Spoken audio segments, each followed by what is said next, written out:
Pessoal, boa tarde. Nós vamos iniciar agora a oficina de debate. A ideia da oficina é realmente poder aprofundar de forma prática essa parte teórica que nós tivemos anteriormente. Eu vou chamar aqui para compor a nossa oficina o Dr. Marcelo Marques, procurador do município.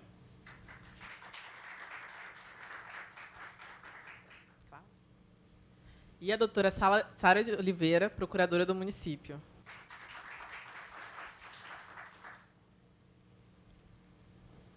Bom, mais uma vez, só para contextualizar essa oficina, né, e o dia de hoje, quando a gente pensou o núcleo, né, eu conversei muito com a Arícia, com a Sara, a primeira medida que a gente conseguiu visualizar foi essa discussão ela não pode ficar só na retórica.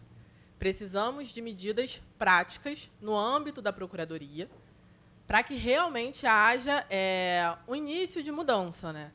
E, do ponto de vista institucional, quando a gente fala de política pública, a gente está falando de gestão municipal.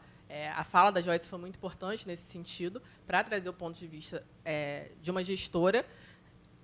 Mas essa parte do nosso debate é para saber também da casa, dos servidores, dos procuradores, estagiários, residentes, de todos os colaboradores, para que vocês também tragam ideias, porque o objetivo do núcleo também é esse, escutar, né? A questão da escuta ativa é muito importante, quando a gente está falando de pauta antirracista, de escutar propostas e medidas que possam agregar, de alguma forma, essa institucionalização e o que a gente pretende no futuro, não é? Boa tarde a todos e todas. Uma honra estar compondo a mesa com o nosso ex-procurador-geral, Marcelo Marques, uma vez procurador-geral sempre, né? E com a maravilhosa Bia. A Bia sabe que eu teço elogios diários a ela. Nós temos uma relação muito próxima de amizade e de admiração. Imagino que recíproca. Com certeza. E é muito difícil vir aqui e falar depois das maravilhosas palestras da Joyce, do Rodrigo e do Wallace. Foram explanações absolutamente brilhantes. E eu gostaria aqui de pontuar algumas coisas do que eles falaram, trazer para fazer um caminho entre a teoria que a gente ouviu e a prática do que a gente gostaria de poder implementar aqui na PGM. Bia, você quer começar falando um pouco do núcleo? Hoje, o nosso núcleo, que é o Núcleo de Combate à Discriminação e Gênero, com esses dois recortes, e aí a discriminação no sentido mais lato possível. Hoje, nossa pauta aqui é racial, mas o núcleo realmente ele é para falar de toda e qualquer forma de discriminação. E a ideia é que, realmente, toda e qualquer pessoa interessada em discutir e, de alguma forma, agregar, que possa vir e participar. Então, o que a gente pensou para que esse debate ele possa ser contínuo, que ele não possa se dar apenas em palestras, em eventos, porque eventos são ótimos, são muito importantes, mas a realidade é que não podemos fazer eventos toda a semana, por milhões de questões. Então, como isso pode ser... A Kátia até riu ali, né? Por impossibilidades fáticas. Então, como discutir isso, como fazer isso, para além dessa questão teórica. Então, a gente pensou em grupos de trabalho que envolvam servidores e demais interessados. E, hoje, a nossa proposta aqui é a criação de 2 grupos de trabalho. Esse grupo ele não necessariamente ele vai se dividir. A ideia da divisão hoje é só para dar uma didática maior. Mas, posteriormente, esse grupo de trabalho ele vai fazer parte do núcleo de combate à discriminação. E aí, o grupo 1... ele vai ser formado para pensar práticas antirracistas no serviço público, e aí no serviço público de forma mais ampla e abrangente, mas sempre, obviamente, com olhar para o município. Né? Nós trabalhamos no município do Rio de Janeiro, então esse olhar do município ele tem que estar presente. E o segundo grupo Ele tem o objetivo de fixar escopo para pesquisas temáticas, para pesquisa temática ligada ao tema de antirracismo no âmbito da advocacia pública municipal, né? E aqui eu conto também com a colaboração dos meus colegas aqui presentes para que a gente possa pensar, para além de políticas públicas promovidas pelo governo, o que nós podemos fazer enquanto procuradores, enquanto servidores, enquanto estagiários, residentes e colaboradores. Vou passar a palavra para o Marcelo. Bom, boa tarde a todos. Eu sou, talvez eu e o Paulo Carpenter, que está ali, um dos menos jovens, não vou falar mais velhos aqui presentes. Então, assim, eu trago uma fala de uma pessoa já mais rodada que viveu um outro mundo. Eu estava comentando aqui com a Beatriz e com a... Desculpe, Sara, que a memória já está falhando, já pela ação do tempo. Que quando eu tinha a idade delas, e esse assunto surgiu, a pessoa falava assim, Marcelo, para de presepado, você não é negro. E eu ficava pensando assim, pô, eu sou negro? Porque eu olhava para meu pai é um cara moreno, e minha mãe realmente, aparentemente é branca, mas ela, na verdade, já é de uma família miscigenada. Eu sou fruto de uma família multirracial. Inclusive, por curiosidade, eu fiz um exame de ancestralidade agora recentemente, e só não deu origem asiática, até tem, que tem árabes e judeus misturados. Não tem japonês, chinês, isso realmente não tem não, mas africano, europeu, em suma, é uma grande miscigenação. E essa é a vivência que eu tive na minha família, né? As pessoas se convivendo e os preconceitos e discriminações ocorrendo dentro da própria família, uma questão cultural, havendo além da maldade. E quando se fala na questão do racismo estrutural, a gente tem que ter a perspectiva, eu acho que todos nós temos, né, mas essa palavra não foi dita, por isso que eu vou dizer, foi dita implicitamente, que vem do sistema escravocrata, que vigorou no Brasil por vários séculos, né? 350 anos. Isso não quer dizer que a bondade vem do branco, ou a maldade vem do negro. Isso não existe. Eu, na minha percepção, respeito quem pensa diferente, mas a bondade e a maldade da pessoa não vem da cor da pele. Vem das suas características, da sua formação, do seu grau educacional. Mas no Brasil, os negros foram arrancados da sua pátria-mãe e trazidos para cá. Então, esse fato, por si só, me parece fazer justo a existência de sistemas de cotas, como uma medida reparatória para esse fato forçado, que é a escravidão. Independentemente de qualquer coisa. Isso é um ponto. Um outro ponto é a questão que foi dita aqui, isso foi dito, da representatividade. Como eu disse, eu sou de uma geração mais antiga que as pessoas diziam, Marcelo, você não é negro, para de presepado, vamos mudar de assunto. E eu era olhava para o lado, não tinha mais ninguém, era mais confortável para mim ficar quieto. Porque as pessoas não estavam dispostas a ouvir. Então, isso mudou muito. Hoje, eu estou fazendo um curso de pós-graduação lá na Escola da Magistratura, em Justiça Multiportas, né? Aperfeiçoando os meus conhecimentos de mediação, arbitragem, comunicação violenta, etc. E eu tomei um choque quando eu entrei na Emerge, porque eu fui professor da Emerge lá nos anos 90, 2000 e pouco, e vi a quantidade de negros e pardos. Eu falei, será que eu entrei no prédio da Emerge mesmo? Porque a Emerge que eu tinha na cabeça era outra Emerge, era a Emerge de 98, 99, 2000, 2001, 2002. Então, houve um progresso. Eu gostaria de passar um pouco, como eu sou mais antigo, passar que hoje é melhor do que já foi.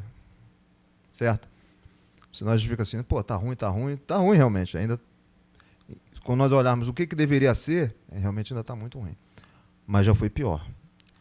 O que eu quero dizer com isso? Há um processo de melhora, e esse processo ele é inevitavelmente lento e gradual, mas ele precisa seguir, e nós precisamos aqui, voltando ao ponto de medidas concretas, pensar em formas de isso ser, de alguma forma, agilizado. Não é fácil, porque formar um cidadão demora anos, e a gente precisa ter essa compreensão.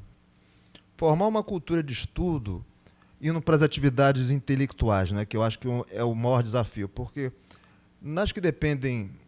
O futebol, por exemplo, é um exemplo interessante, porque está entrando na nossa cultura. Marcelo, eu acho que eu já nasci com o gosto da leitura. Eu nunca fui pobre, sou de uma família de classe média e não tive a dificuldade que a maioria dos negros e pardos tiveram de estudo, etc, etc. Porque eu sou fruto dessa grande miscigenação mundial, tirando os povos chamados amarelos. Mas meu pai olhou para mim um dia e falou, eu cheguei em casa com a pipa do Flamengo, do Clube de Regatas do Flamengo, e meu pai é fluminense. Ele virou assim para mim, mas Marcelo, você é flamenguista? Eu falei, pô, pai, qual é o problema? Você não disse que eu podia ser qualquer time? E ele não falou nada. Mas a cara dele já disse tudo, não gostou. Aí o que ele fez? Ele foi lá na sede do Fluminense em Laranjeiras. Isso em 1976, viu? Acho que só eu e o Paulinho éramos nascidos aqui. Eu tinha 7 anos de idade. Ele assinou a revista do Fluminense Futebol Clube, que na época era capa colorida, era assim, uma coisa assim, muito diferente do Gibi da Mônica que eu lia, né? Do Cebolinha, em suma, do Horácio, do Zé Carioca, que eu já era um leitor quanto mais, e passei a ler a história do Fluminense, e aquilo foi desenvolvendo o meu gosto pela leitura, e eu, como filho mais velho, fui empurrando meus irmãos. Eu estou dando esse exemplo para mostrar o quanto tempo demora para formar o Marcelo Marques, o Márcio Marques, que é meu irmão, que é fiscal de rendas, o Marcos Marques, que hoje é uma pessoa importante da Receita Federal lá em Brasília, que é o meu irmão mais novo. Então, a gente tem que ter essa compreensão, uma coisa lenta e demorada. E a gente precisa desenvolver, em relação ao racismo estrutural, para que ele possa ser lentamente desarmado, iniciativas basicamente na área de educação. Aí você vai dizer, Marcelo, eu já estou ouvindo esse papo há muito tempo. Eu também. Se você está ouvindo, eu já estou ouvindo. É depender do governo, do Estado, quando é que isso vai chegar, não é? Acho que a gente tem que continuar exigindo, mas nós temos que pensar alternativas fora dos modelos estatais, fora da política, nós enquanto sociedade civil. Eu participo da Comissão de Igualdade Racial da OAB. Eu sou lá um integrante. E o que eu propus lá e vou propor aqui? Tem um exemplo muito interessante que é a Educafro. A Educafro é uma ONG, uma organização não governamental que trata dessa temática que nós estamos aqui abordando nesse momento.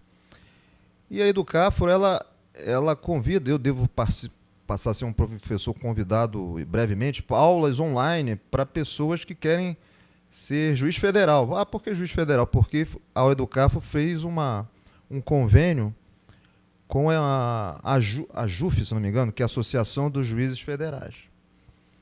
Então, nós podemos pensar aqui, analogicamente, uma forma, não sei se pela ProRio ou pelo Centro de Estudos, um convênio com uma dessas entidades que tem experiência educacional para que possa propalar essa questão da educação. Porque é isso que vai desarmar. Porque, senão, a cota é importante na representatividade, mas, na minha modesta opinião, ela não desfaz essa questão estrutural, embora, simbolicamente, ela seja importante e é uma medida justa por causa da reparação. Embora não exista uma bondade nata do negro, do branco, mas existiu a escravidão. Isso é um fato inegável e isso, por si só, deve ensejar esse modelo reparatório, que é a cota, e que traz consigo também a representatividade. Então, pensar num curso preparatório de formação para futuros procuradores municipais, ou para ser servidor público, né, independentemente da escolha. Eu acho que isso é uma coisa que pode ser colocada em prática imediatamente. Obviamente que o desrespeito, isso aí é uma coisa que eticamente não tem como defender a falta de respeito, certo? Então, um sistema de ouvidoria, de denúncias, né, de racismo, práticas de racismo dentro da PGM, ela tem que ser punida exemplarmente, a pessoa tem que ser denunciada aos órgãos competentes, se for, né, na questão criminal, encaminhar a pessoa ofendida para uma reparação civil. Eu, pessoalmente, nunca sofri, mas eu conheço pessoas que já sofreram discriminação aqui na PGM. E isso, obviamente, que uma casa de leis como a nossa não pode admitir esse tipo de postura. Então, assim, num primeiro momento, é o que eu tenho a dizer. Resumindo a ópera, né, eu acho que nós podemos pensar nessas duas iniciativas concretas, né, na área educacional e um sistema de escuta, de ouvidoria, que a pessoa se sinta encorajada, talvez não se identificando, né, porque esse receio existe, né, às vezes a pessoa ela tem um vínculo de subordinação com o ofensor e ela não quer se identificar. Em suma, algum sistema de ouvidoria de denúncias de racismo e preconceito. E nem sempre o preconceito ele é ofensivo, né? Eu tenho um sócio no escritório que ele é branco, ele parece um americano. Se tiver eu e ele de terno no Shopping Leblon, quem tem maior chance de a pessoa me perguntar informação como se fosse o segurança, se tiver de terno e gravata, sou eu. Mas a maioria das pessoas já aconteceu isso comigo, né? Mas as pessoas às vezes são brancas, não são brancas as pessoas que me perguntam. Então, são pessoas mais morenas que eu. Então a gente tem que ter o cuidado também para não confundir o preconceito com uma conduta necessariamente ofensiva. Nem sempre é, mas se for, ela tem que ser punida exemplarmente. E isso tem que estar presente, não é? A questão da falta de respeito, ela não pode ser tolerada. E nisso, realmente, eu sou muito, não vou dizer radical, porque eu não gosto dessa palavra, é uma coisa que não combina comigo ser radical, mas nós temos que ter uma reação dura e firme à existência de preconceitos e práticas discriminatórias dentro da Procuradoria. Agora, como não há vedação ao acesso, a dificuldade que pretos e pardos têm é da sua qualificação nas áreas que exigem a intelectualidade, porque demora para formar um cidadão.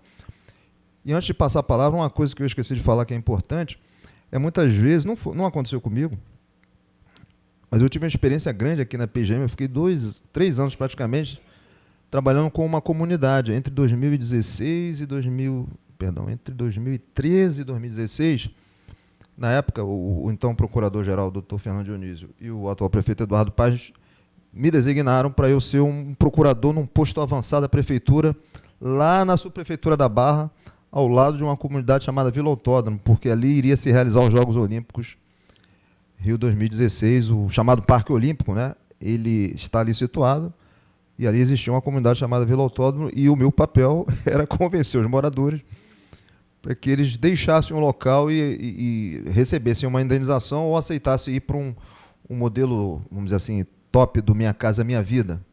Posso falar claro. A palavra gentrificação aqui? Havia essa questão da gentrificação, assim, mas assim, a minha função era desqualificar a gentrificação, né? Porque você vê como me colocaram numa missão, vamos dizer assim, difícil, né? Mas eu acho que o prefeito ele foi muito perspicaz, né? Porque ele olhou assim, pô, Marcelo é um procurador moreno. E ele trata um desembargador da mesma forma como ele trata um favelado. E realmente é uma característica minha que eu aprendi em casa. Eu nunca fui um cara, como se diz no popular, marrento, né? O cheio de marra, né? Os residentes sabem aqui, eu converso com todo mundo, trato todo mundo de forma respeitosa e a coisa andou bem. Por essa questão dessa intuição do prefeito, né? Essa questão de um procurador. O cara chegar lá em Gravatar, tratar bem as pessoas e deixar na mão delas a decisão. E, de fato, nem todos, alguns preferiram ficar lá, por isso que acho que o prefeito inteligentemente conseguiu desqualificar a gentrificação, porque ele disse desde o início que quem quisesse ficar, ficaria, e no final ficaram lá cerca de 20 famílias, e ele fez uma vila de casas, né? Não mais naquela questão da falta da estrutura urbana, né? Uma vila de casas, 10 lados, do outro lado 10 vilas de casas, manteve a Igreja Católica, que o padre era uma liderança política que se insurgia, né? Usava o discurso da gentrificação contra, então o padre que iniciou os trabalhos, ele foi promovido, né? Ele foi lá para o Vaticano, numa esperança que deixasse de haver um líder, mas aí entrou um outro que era mais líder ainda do que o anterior, não adiantou muito, e a igreja ficou por lá. Mas por que eu estou dando essa volta toda? Eu percebi que há uma dificuldade grande, porque como eu não tive essa experiência, eu fui de classe média, eu não tinha experiência de como era a vida dessas pessoas, embora fosse morena, não fosse branca como elas. E elas têm um problema de falta de ambiente em casa para desenvolver uma cultura de estudo, uma paz mesmo para estudar. É difícil, que é um problema que eu não tive. Então, nós temos que também pensar alternativas para isso. Porque, ao longo da carreira, eu fui identificando, como professor, especialmente, que as pessoas olhavam para mim e falavam assim, pô, Marcelo, você nos representa. No início, eu não entendia isso. Porque não havia consciência. A minha geração não tem a consciência que vocês têm. Eu estou aqui fazendo um elogio. Isso é um processo, inclusive de conscientização. E com o tempo eu fui entendendo, pô, eu sou uma referência porque na cabeça deles é possível, e eles não vinham dessa forma, porque eram muito poucos, né? Ainda somos poucos, mas aqui na PGM já está aumentando, né? Você veja a importância da cota.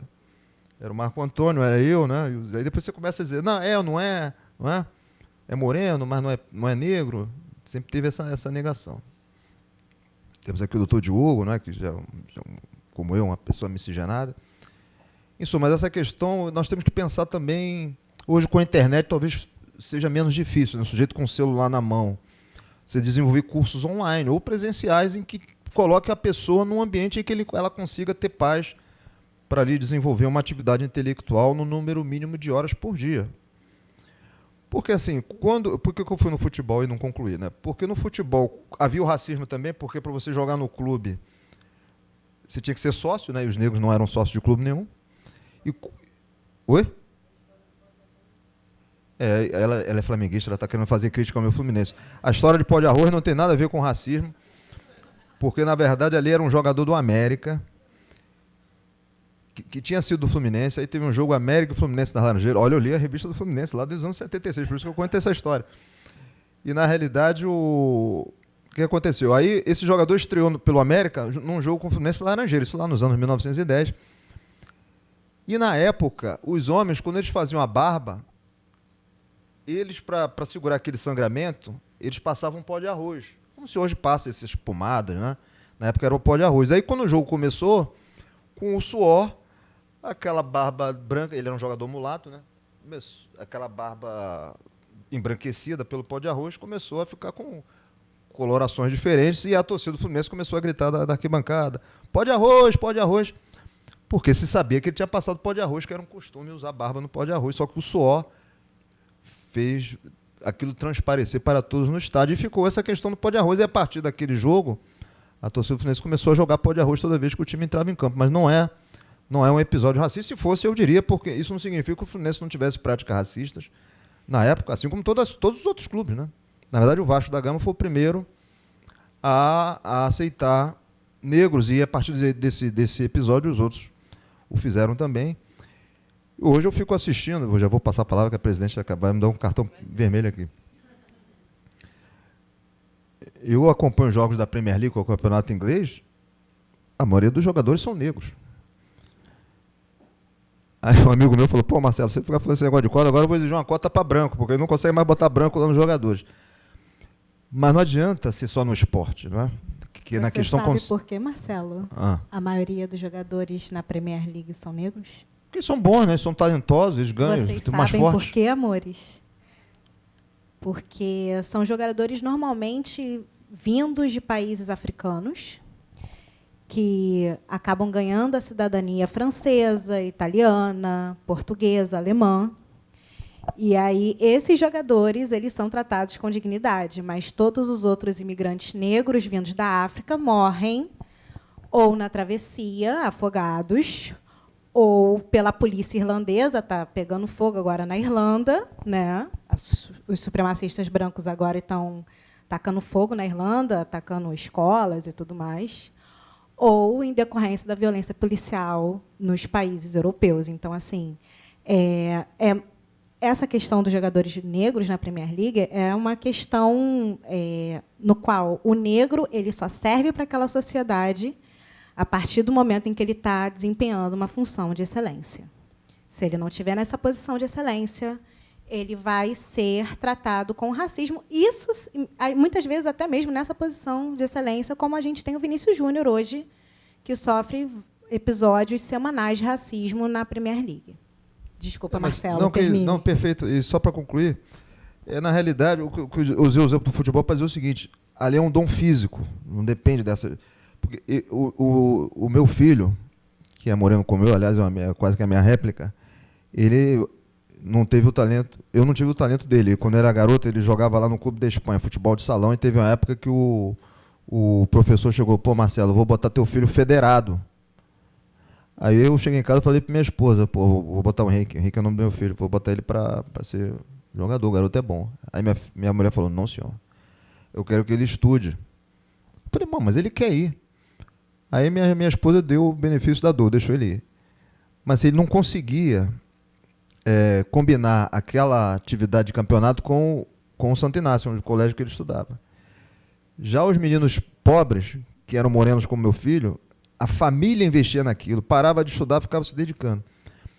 Então, só que o jogador, ele tem a aposta da família pobre, porque ele passa a ser uma esperança de um futuro melhor. Tem um lado ruim, porque já acaba jogando uma pressão psicológica grande, muitos não conseguem. Mas, como você disse, quando ele consegue o sucesso, não significa que quando ele sai do estádio e vai para um restaurante, nesses países desenvolvidos, que ele não vai sofrer a prática. Por isso que é importante que essa ascensão se dê fora do esporte. Porque nessas atividades de poder, como é de procurador, de juiz, é que vai gerar respeitabilidade. Os Estados Unidos, que tem lá 10%, 12% negro, já teve um presidente, vamos dizer assim, negro, né? E nós não tivemos. E nós negros somos maioria. Então a gente precisa, não é só um ato de vontade, é um ato de formação, de dedicação, que muitas vezes leva tempo. Desculpa, presidente. É isso que eu tenho a dizer no momento.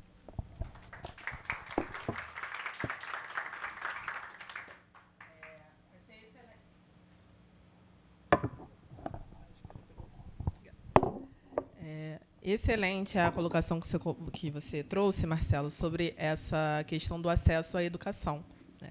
Quando a gente fala de ação afirmativa, e aqui falando, a gente tende a achar que a ação afirmativa é cota. Ação afirmativa é um conceito muito maior do que cota. Nem toda cota é ação afirmativa e nem toda ação afirmativa é cota. E, realmente, a cota ela não resolve o problema. Então, você, de alguma forma, fomentar... Eu achei brilhante assim, a ideia de, não sei se por meio da ProRio, tentar fazer um convênio, que realmente fomente pessoas que queiram estudar para o serviço público, né, de forma ampla. Né, nós temos algumas carreiras aqui dentro da Procuradoria do Município, e, por que não, para procurador também. Né? Eu lembro que eu fui estagiária, né, eu tenho muito orgulho, todo mundo sabe disso, porque eu sempre que tenho a oportunidade, eu repito, eu fui estagiária e residente da PGM, e quando eu fiz a prova de estágio e de residência, não tinha lei de cota no município, e a procuradoria era uma. Hoje, a procuradoria é outra. Eu vejo, pelos estagiários e residentes, que, como você disse da Emerge, a realidade é outra. No meu concurso para procurador, o 8º concurso, já existia a aplicação de lei de cotas, mas, ainda assim, dos 75 aprovados, apenas 4 aprovados, 4 ou 3 aprovados, se autodeclararam, porque você tem a autodeclaração, negros e pardos. Então, eu acho que também é para a gente repensar, né, em um concurso que, enfim, é um concurso de excelência, é um concurso muito difícil, é um concurso que envolve várias fases e todos os fatores que você falou, de você precisar parar, realmente parar, se dedicar e estudar. Mas será realmente que só 3 pessoas, né, negras e pardas, gostariam de ter sido aprovadas no 8º concurso da Procuradoria? No universo de 4.000 inscritos? Exatamente. A maioria não se inscreve, porque já vê a forma como o concurso é feito e já não se inscreve. Exatamente. Então, eu acho que houve-se um avanço. Eu vivenciei e vivencio esse avanço. Conversar com o Marco Antônio, que hoje ele não está aqui por uma questão de compromisso profissional, mas o Marco Antônio ele é meu orientador no estágio probatório, então assim, a gente tem uma troca muito bacana.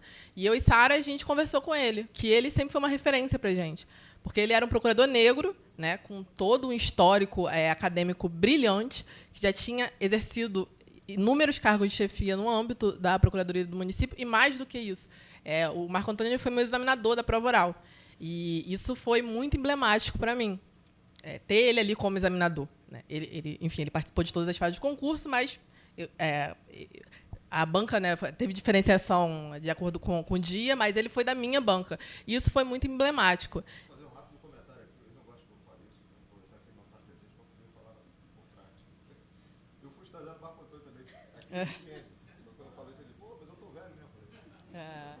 Acho que ele não ia gostar muito. Eu nasci em 93, acho que não.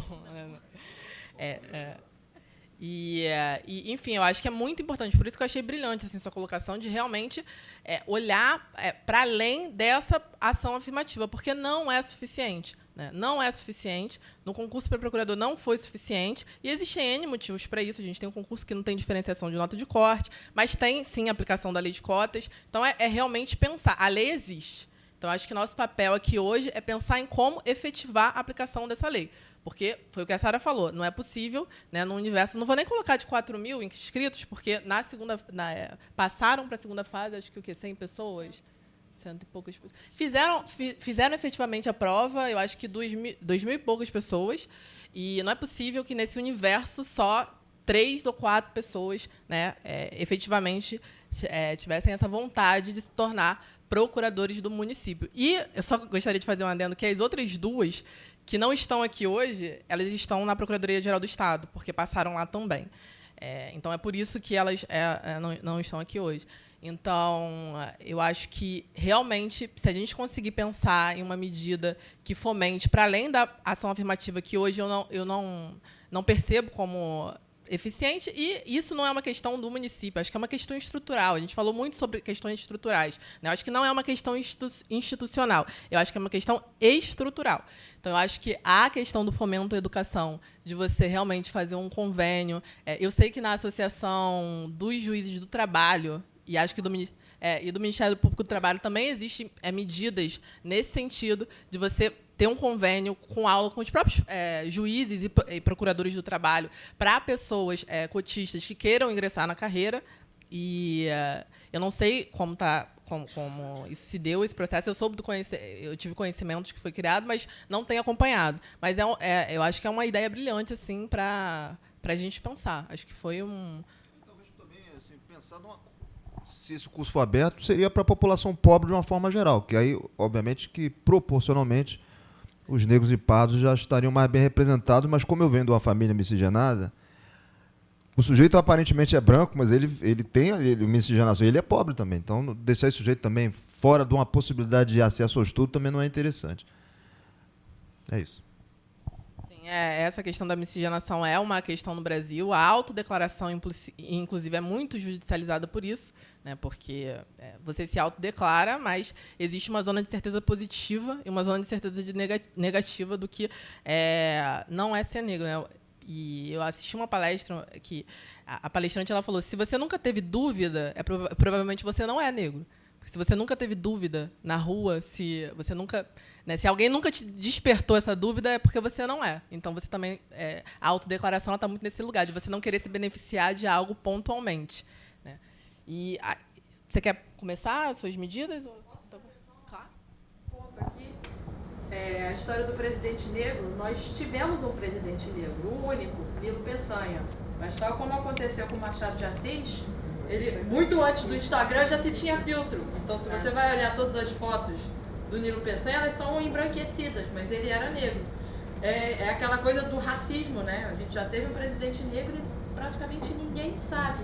Até para evitar aquela coisa da identificação, do tipo, pô, se você teve presidente negro, então eu posso virar presidente. Melhor que não saiba. Então, mete o filtro na foto do cara e embranquece ele, né? Mas tivemos, pelo menos isso. Queridos, eu vou roubar 15 minutos do tempo de vocês. Eu vou ser breve. Eu acho que tudo que a gente poderia falar em termos teóricos, a Joyce, o Rodrigo e o Wallace falaram brilhantemente. Mas eu gostaria de tirar essa coisa do racismo estrutural do campo do abstrato. Alguém gostaria de levantar a mão? Ali, a chefinha chegou. Vou pedir.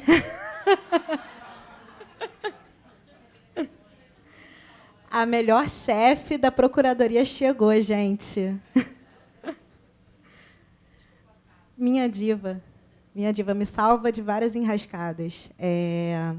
Alguém gostaria de levantar a mão e dizer, sem pensar nos conceitos teóricos que foram emulados e não criados pelo professor Silvio Almeida, o que é racismo estrutural? Alguém gostaria de se habilitar, sem medo de ser feliz, tá?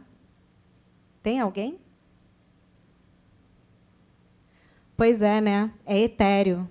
Como o Wallace bem falou, o conceito é muito etéreo. A gente coloca o conceito no quadro, a gente explicita que é para além de ações individuais, a gente fala que existem normas que elas já nascem estruturalmente racistas.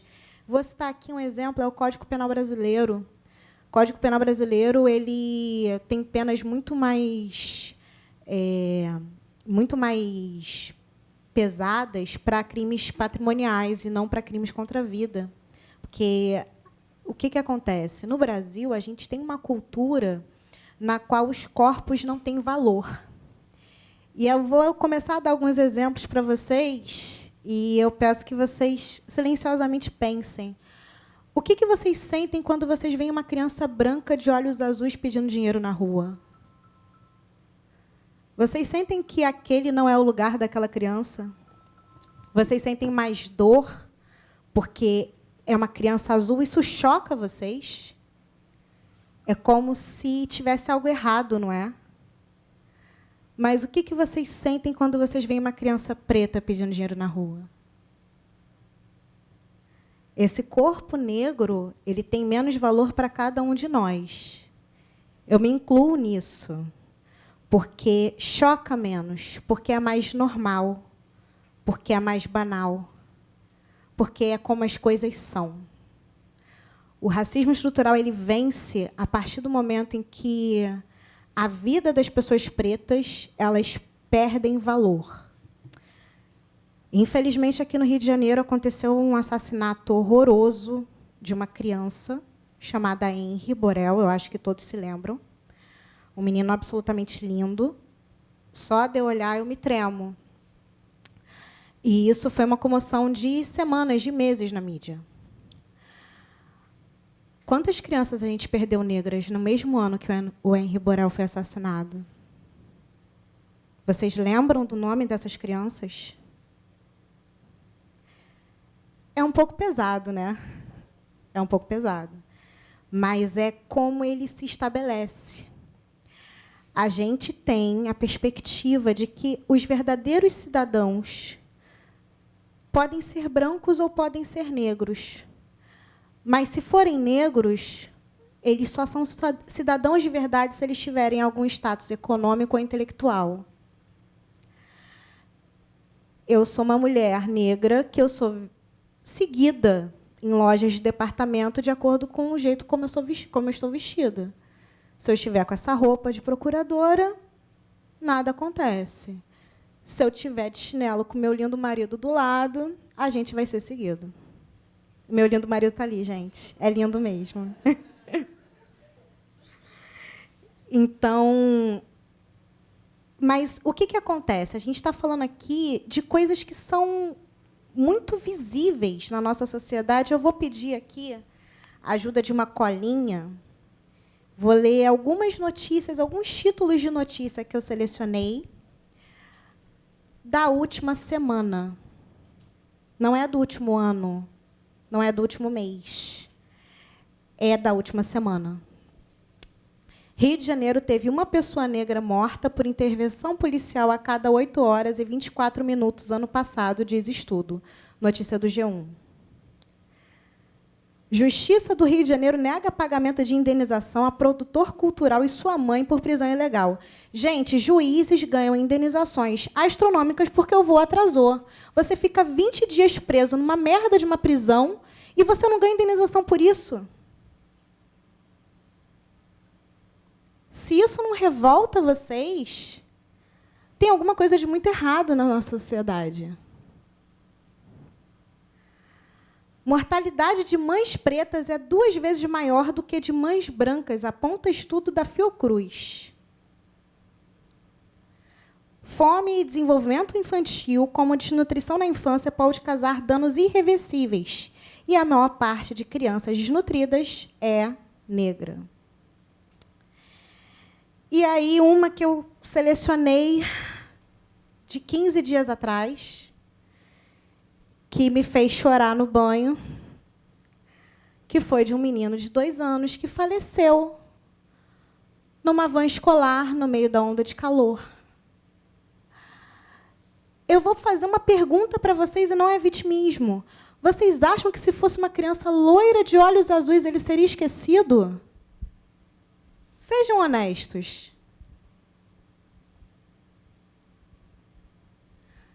Isso é o racismo estrutural.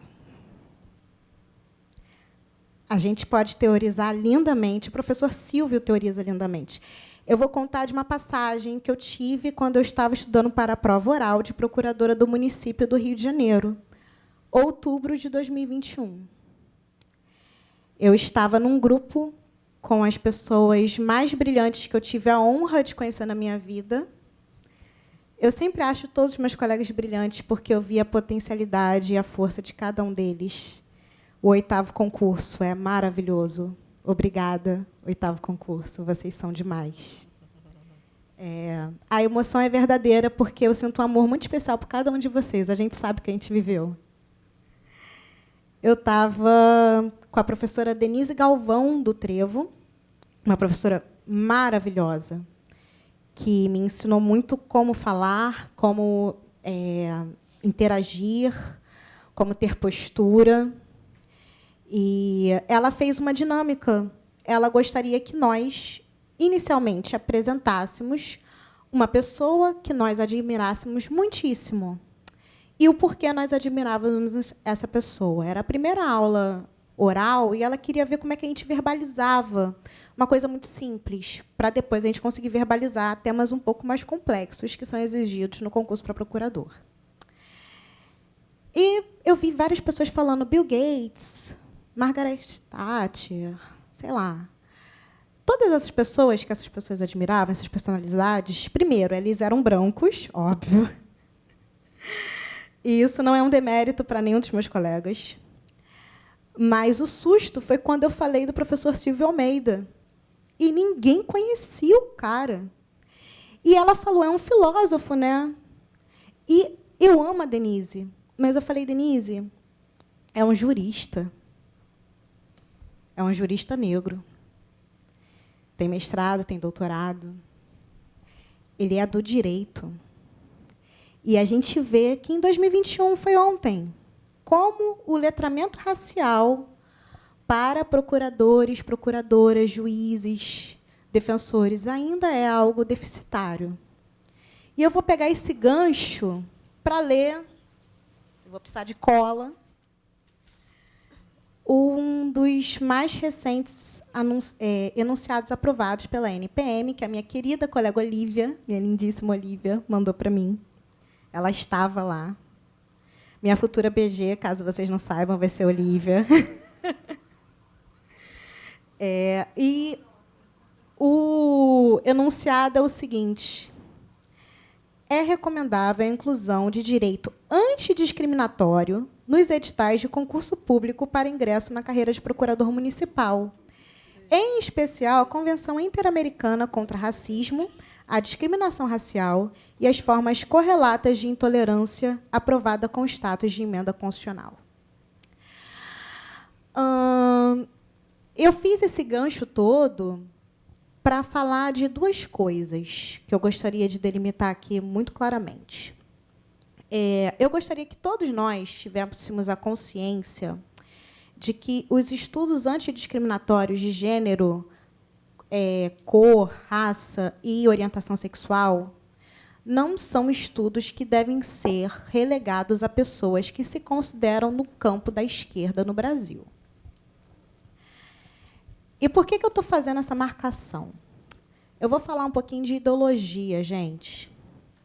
Ideologia, filosoficamente falando, é o estudo das ideias. O querido Napoleão Bonaparte, que agora está nos cinemas, recomendo assistirem o filme, né? Bora ver um pouquinho de história mal contada, mas é bom. Ele utiliza, pela primeira vez, caso alguém aqui não se recorde muito das aulas de história, o Napoleão Bonaparte ele surge como uma contracorrente da Revolução Francesa. E ele utiliza, pela primeira vez na história, o termo ideologia de uma forma, digamos, com uma conotação negativa. Na visão dele, os ideólogos iluministas trouxeram ao povo uma soberania que esse próprio povo não seria capaz de exercer. Então, para o Napoleão, pela primeira vez na história, a palavra ideologia significa estava correlacionada com algo inverídico ou que não fosse pautado na realidade. E aí a gente tem discussões na sociedade brasileira, ideologia para cá, ideologia para lá. Isso é ideologia de gênero, isso é ideologia, isso é esquerdismo. Quando a gente traz números, dados, estudos, as pessoas são comumente taxadas de esquerdistas, de comunistas, de doutrinadores. Se forem mulheres, são taxadas de feministas. E pode ser que sim, pode ser que não. Para mim, ideologia de gênero é uma coisa que não existe, né? Eu não vou entrar nesse tópico porque hoje é sobre a consciência negra. Mas os outros adjetivos, eles, para mim, não significam nada, mas eles são utilizados para eles adjetivam essas pessoas, esses estudiosos, para desqualificar o discurso. E eu vim aqui falar, gente, que todo mundo tem ideologia. Ideologia é uma coisa natural. Só que você pode ter a ideologia que é da classe dominante, que ela é formada pelos meios de comunicação, e essa é a ideologia que forma o senso comum. Ou você pode ter uma ideologia contra-majoritária. E tudo que é contra-majoritário exige um ônus argumentativo maior. Normalmente, quanto mais você estuda, mais contra-majoritário você se torna, porque o senso comum ele é muito fácil de ser formado. É muito fácil você olhar a realidade individual e chegar a conclusões equivocadas. Quanto mais dados, quanto mais estatísticas você acaba adquirindo, como o próprio maravilhoso Rodrigo Correia trouxe na palestra dele, ele trouxe temas e informações que eu não tinha ideia, e a gente vai ficando cada vez mais assustado, né? Quanto mais dados, mais contra-majoritária a gente se torna. Então, eu dei essa voltinha na ideologia para falar que a discussão e o estudo sobre gênero, raça e orientação sexual, ela não está ligada à ideologia. Ela está profundamente ligada a entender quais são os conflitos da nossa sociedade e como é que a gente vai solucionar esses conflitos. A gente começa a faculdade de Direito achando que a gente estuda Direito para pacificar a sociedade. A gente termina a faculdade de Direito entendendo que a gente estuda Direito para continuar mantendo o status quo de quem tem poder. Mas não precisa ser assim. Eu sempre acho que não precisa ser assim. Eu sempre tenho uma gota de esperança nesse turbilhão de coisas que a gente vive. Então, a minha proposta, Bia, e o Marcelo Marques, ele falou de duas coisas que eu fiquei muito sentidas. As suas duas propostas são sensacionais. Eu não sei se eu... Você falou sentido, eu falei, acho que eu na dose. Não, sensacionais. Ele falou sobre a ouvidoria. A gente tem que ter uma ouvidoria ativa na PGM, não só sobre discriminação, mas também sobre questões de gênero, também questões de orientação sexual, também questões de assédio. A gente tem que ser uma casa que combate. Eu tenho orgulho de fazer parte da PGM. A PGM é a vanguarda do direito. Nós somos o direito carioca. Isso tem muita força. Isso pavimenta estradas jurídicas e não jurídicas para o país inteiro. Nós somos um farol para o futuro. Eu tenho essa esperança. Então, essa auditoria ela é para onde? Para ontem. Ela é premente. E eu vou falar com a Ana Paula, que está aqui, vou falar com a Patrícia. Vamos ver como é que a gente vai instrumentalizar isso. E a questão também, Marcelo, das aulas para as populações mais carentes, eu também acho fantástico. E eu acho que depende do auxílio de todos nós, não só procuradores, mas residentes, estagiários. Eu acho que todos nós podemos contribuir. Mas a minha proposta específica é que a Bia deu um toquezinho aqui. Eu já estou terminando, Bia. Eu peço perdão pelo tempo. Eu estava conversando com a Bia e eu estava conversando com a maravilhosa Olívia. E também com o doutor Renato, que está ali no fundo, meu companheiro, meu herói. Eu acredito que a PGM, e eu vou levar essa proposta tanto para o SESC quanto para o Conselho, deva ter, no curso da residência jurídica, uma cadeira antidiscriminatória. Uma cadeira obrigatória para os residentes. Porque, da mesma forma que a NPM recomendou que isso seja cobrado nas carreiras de procurador, nós precisamos preparar a nossa residência adequadamente para os concursos vindouros. E também, eu já sou voluntária para dar uma ou outra aula, e também nós temos cursos de capacitação na casa que são obrigatórios, que compõem a meta. A gente pode fazer com que esses cursos da residência fiquem abertos para toda a casa e componham a meta de acordo com o que a pessoa assiste. A gente tem que fazer essa transição para o digital, gravar esses cursos, deixar abertos não só para os nossos residentes, mas para os nossos estagiários, para os nossos analistas. Nós teremos uma carreira de analistas ainda maior, ainda mais completa, e a casa precisa estar alinhada. A casa precisa estar alinhada com o futuro e a casa precisa pavimentar esse caminho para o futuro. É só isso, Bia. Muito obrigada a todos.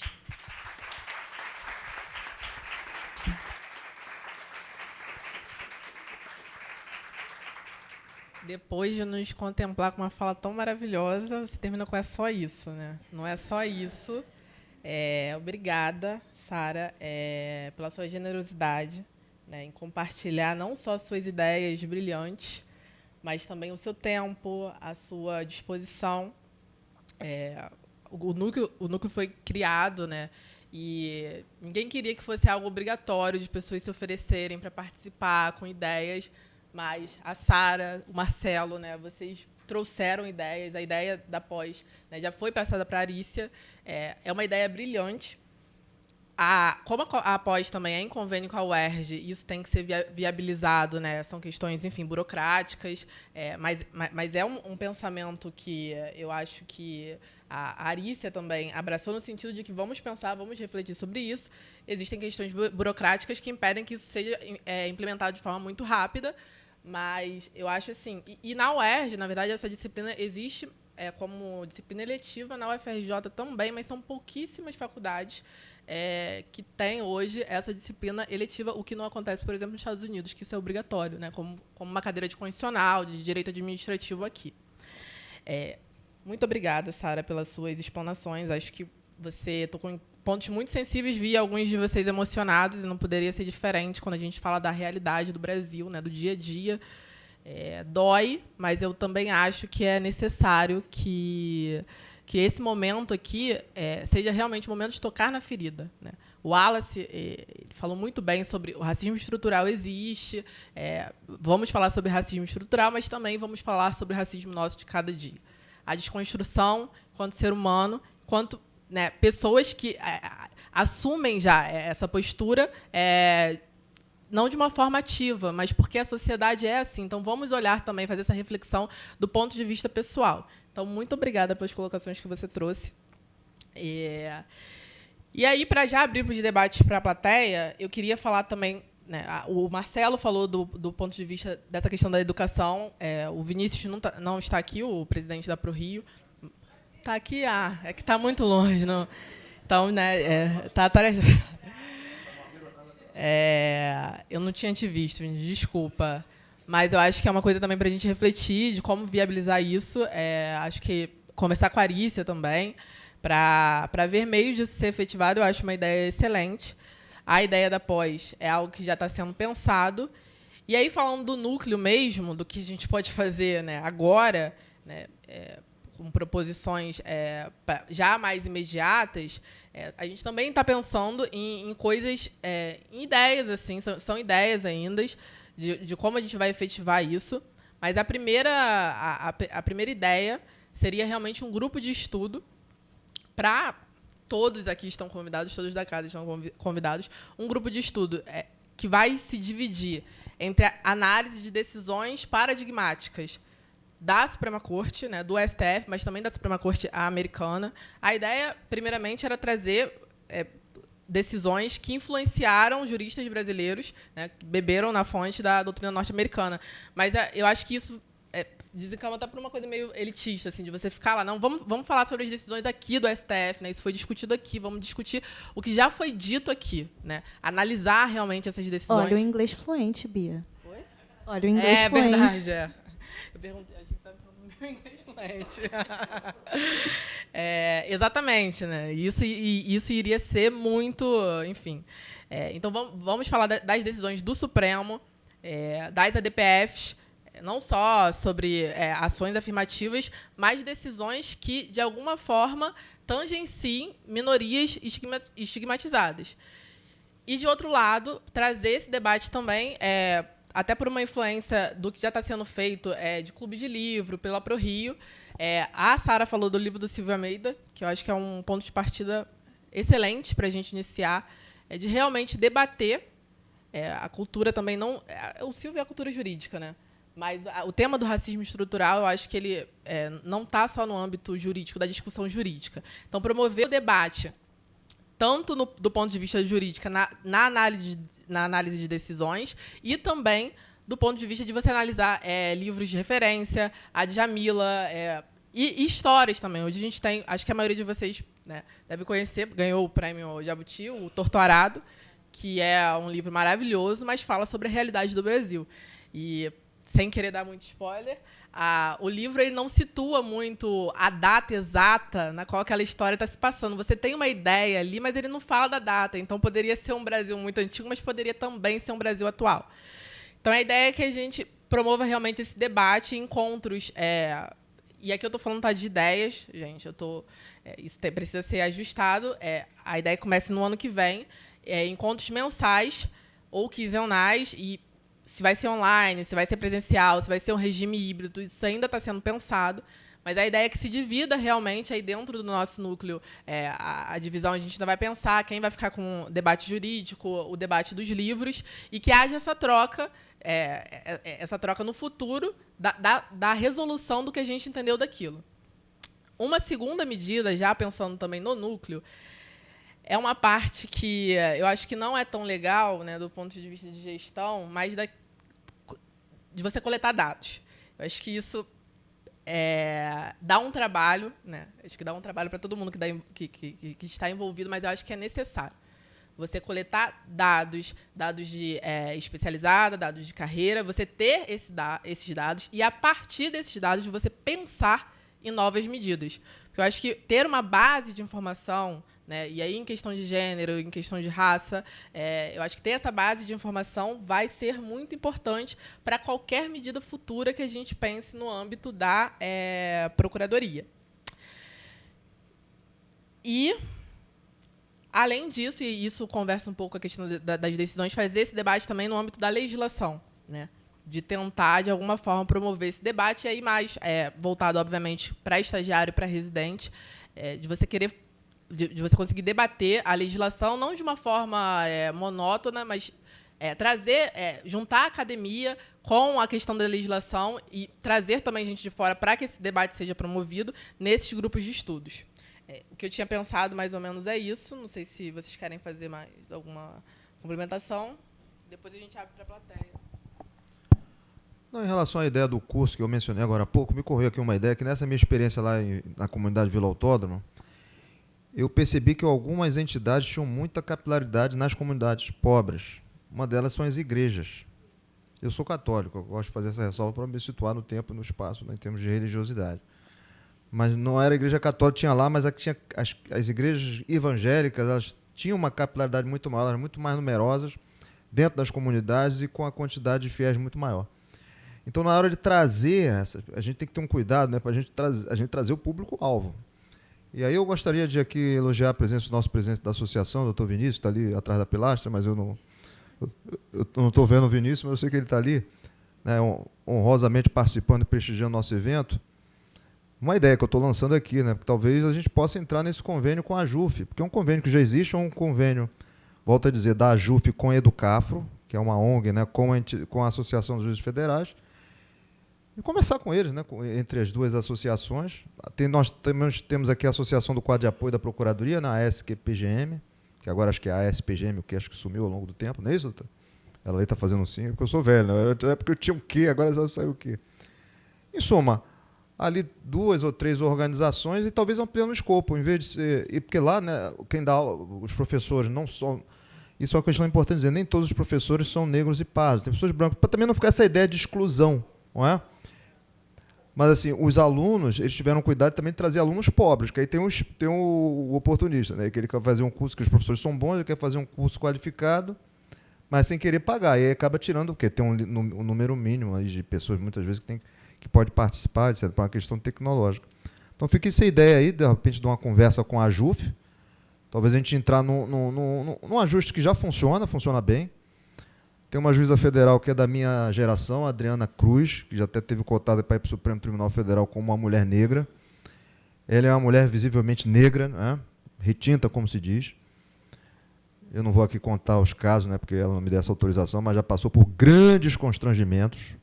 Vocês não têm ideia de como juíza negra, no exercício da função, né, que as pessoas custam acreditar que ela é negra, né, mesmo ela estando no gabinete. Em suma. E ela foi uma das pessoas importantes que ajudaram a construir essa ideia lá no âmbito da Justiça Federal e que funciona bem há anos. E eu não sei como é que eles trazem esse público-alvo. Eu estou aqui falando da minha experiência, né? Talvez as igrejas possam ajudar. Como é que se chama? Lá na faculdade tem a parte lá da prática forense, os núcleos de prática forense, não é?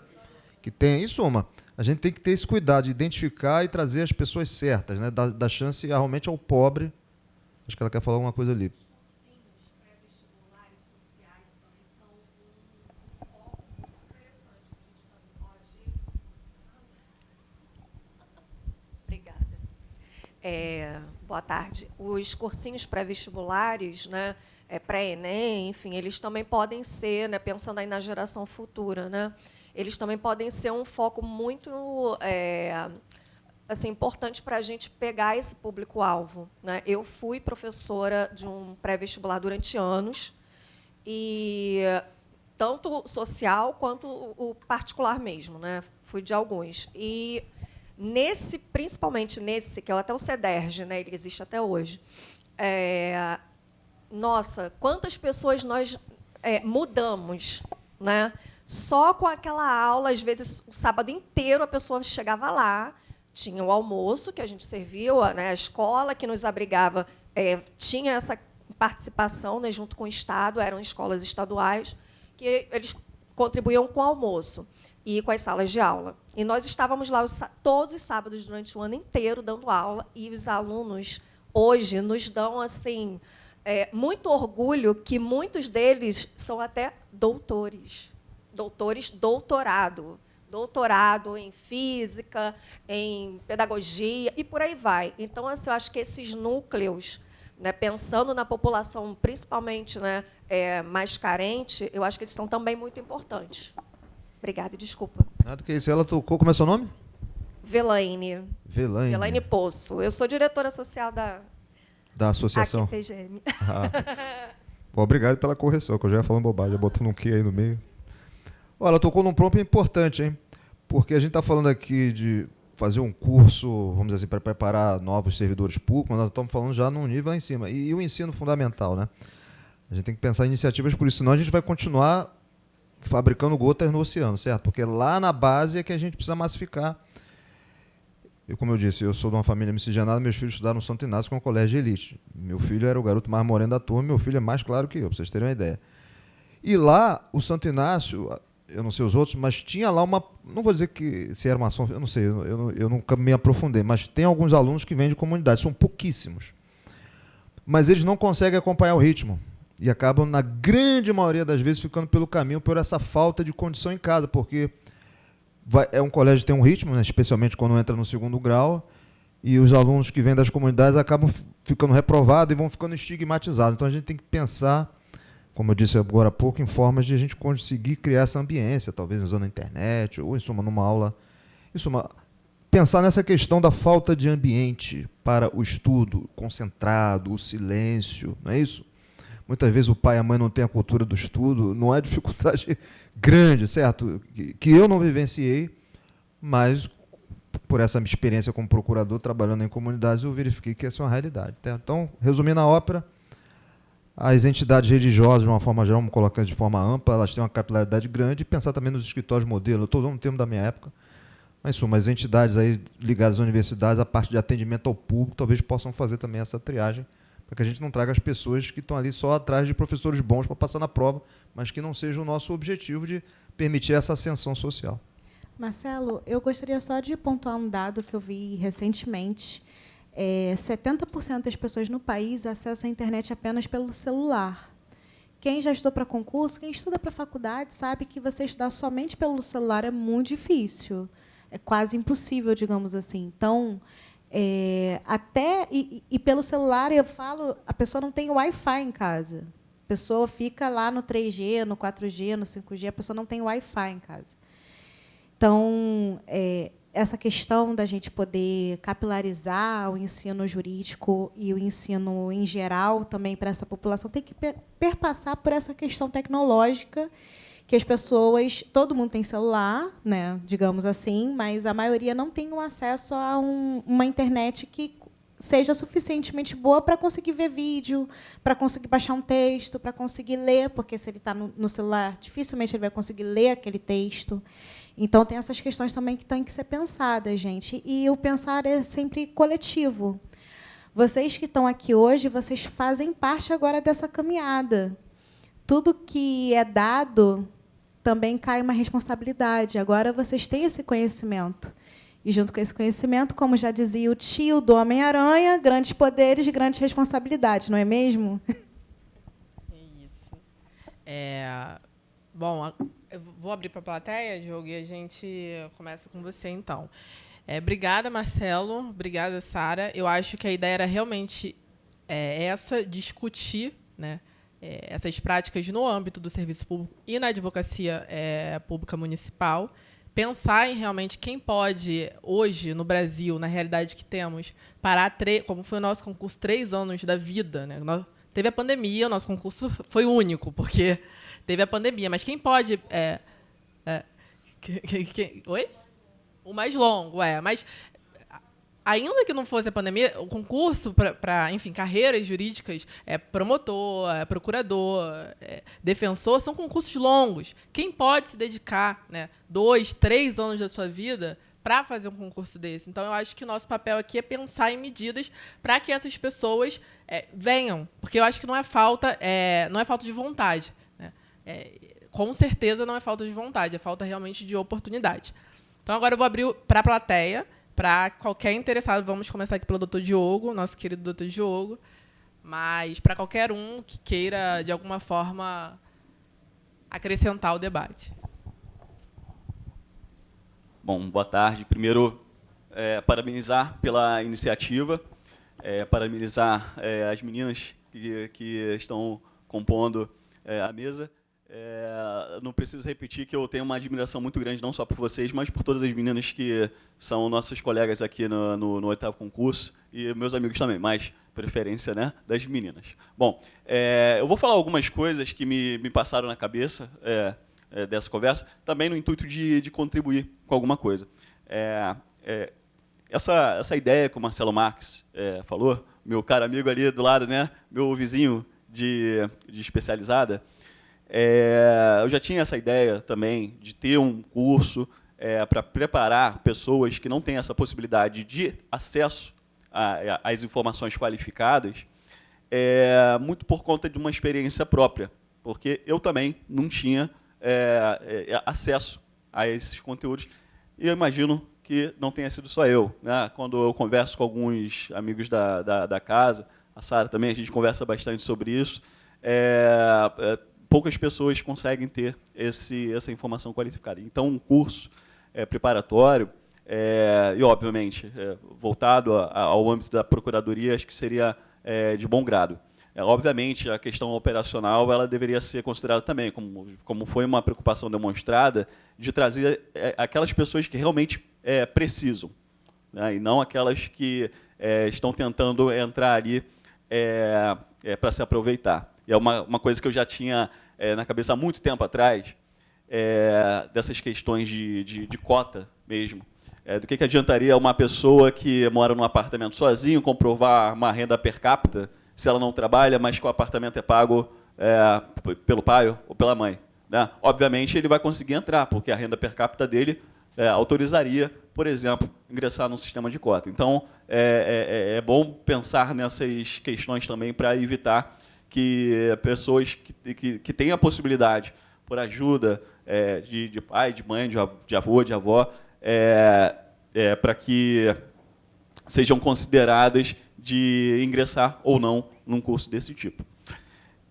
Outra ideia também que me passou pela cabeça, vai muito do que a Sara falou, que recentemente isso foi um anunciado da NPM, Sara, de verificar se seria possível incluir no estágio probatório não só dos procuradores, mas também dos futuros analistas que virão, sobre essa questão.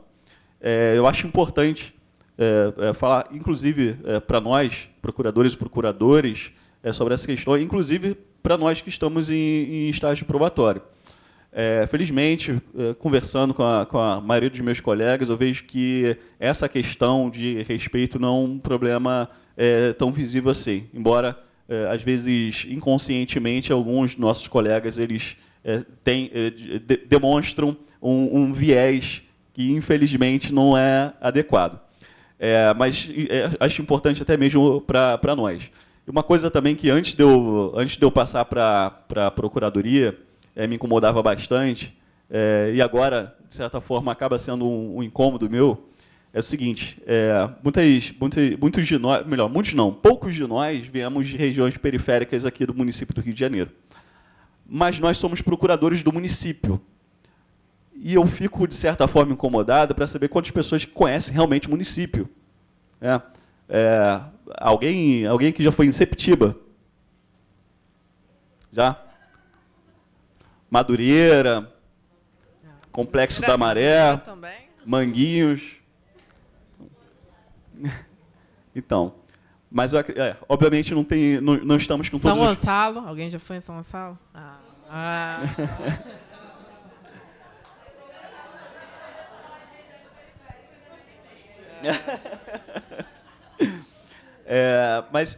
Mas eu não sei se isso é uma realidade para todos os nossos amigos que foram do 8º C, que são do 8C. E aí sim, e uma outra... E a minha preocupação também é... Oi?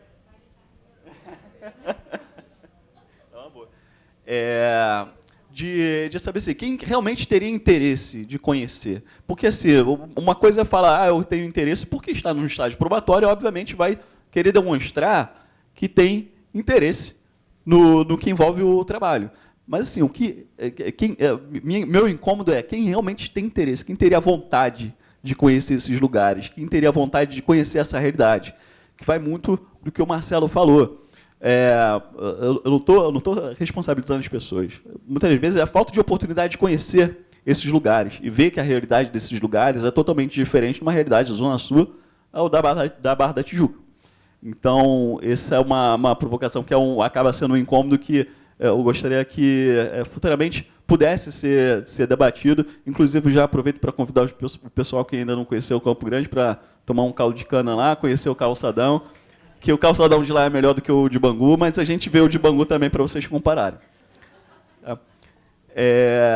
Bom, a princípio... outra coisa, a questão também da ouvidoria, eu acho isso muito importante. E acho que uma das principais preocupações para uma ouvidoria é de que ela possa atingir a todas e a todos, independente da função que ocupa aqui na casa. Porque, infelizmente, a gente já viu casos, o pessoal do próprio 8C, infelizmente, já viu casos que não são tão agradáveis relacionados a preconceito contra a mulher, contra o corpo de certas mulheres, e que, infelizmente, podem ser pessoas que, por não ter tido, talvez, acesso a esse tipo de visualização da vida, ver como é que é a vida, ainda acabam perpetuando um pensamento que a gente está tentando eliminar aos poucos. Obrigado.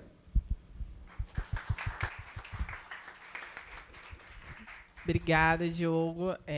Anotei aqui suas sugestões, mas fica público, né? E, inclusive, em janeiro esperamos você para também compor as suas ideias muito boas e possíveis, né? Ideias possíveis. E essa questão de conhecer o Rio eu acho muito interessante, né?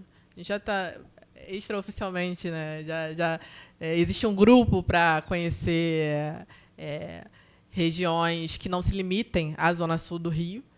E eu acho muito importante para a vivência, né? No município do Rio de Janeiro. Hoje, a secretária Joyce ela falou sobre isso, qual é a cara do Rio de Janeiro. Né? Ela falou a cara do Rio de Janeiro é a cara, né, por população, por quantitativo de população, é a cara de uma mulher negra. Mas qual é a cara que a gente vende? Né? Qual é a cara que a gente escolhe conviver? Né? Ainda que não seja acaba sendo uma escolha intuitiva dos lugares que a gente frequenta. Então, eu acho que você realmente saber, né, que o Rio está além do eixo centro, Zona Sul, que para a gente é uma realidade, sempre foi. Né? Mas, como você bem disse, para muitas pessoas não é. Então, eu acho que isso é uma medida excelente e fácil de se viabilizar. Né? E super top encabeçar isso. Né? Se você, já em janeiro, a gente já pode pensar em alguma coisa nesse sentido. Abrir aqui para mais alguém que queira falar. Ótimo. Posso só fazer uma observação em relação ao que o Diogo falou? Você me permite a audácia de sugerir um aperfeiçoamento da sua ideia? Eu te conheço, sei que você é uma pessoa de boa fé, não fosse o intuito, mas talvez possa funcionar melhor a sua ideia se conectar esse passeio pela cidade a uma atuação do procurador. Vou te dar aqui alguns exemplos. Quando eu entrei aqui na Procuradoria, Em 1995, o doutor Paulo Carpenter, a doutora Sônia Rabelo, que era a nossa procuradora-geral à época, disse o seguinte para o chefe do setor, que eu acho que era o Rubem Ferma, que hoje é o chefe da PADM, falou assim: por que você não leva os procuradores para tentar enxergar melhor, porque a gente estava trabalhando nas desapropriações para fazer a linha amarela, né? E ali teve muitas desapropriações que passaram por baixo da cidade que nós não conhecíamos. Essa é que é a realidade. E houve uma adesão, foi uma coisa que não foi um favor, né? O meu medo é esse, né? Ficar uma coisa estigmatizada, né? Eu vou fazer um favor, vou visitar em Campo Grande. Agora, e foi um sucesso, todos nós gostamos.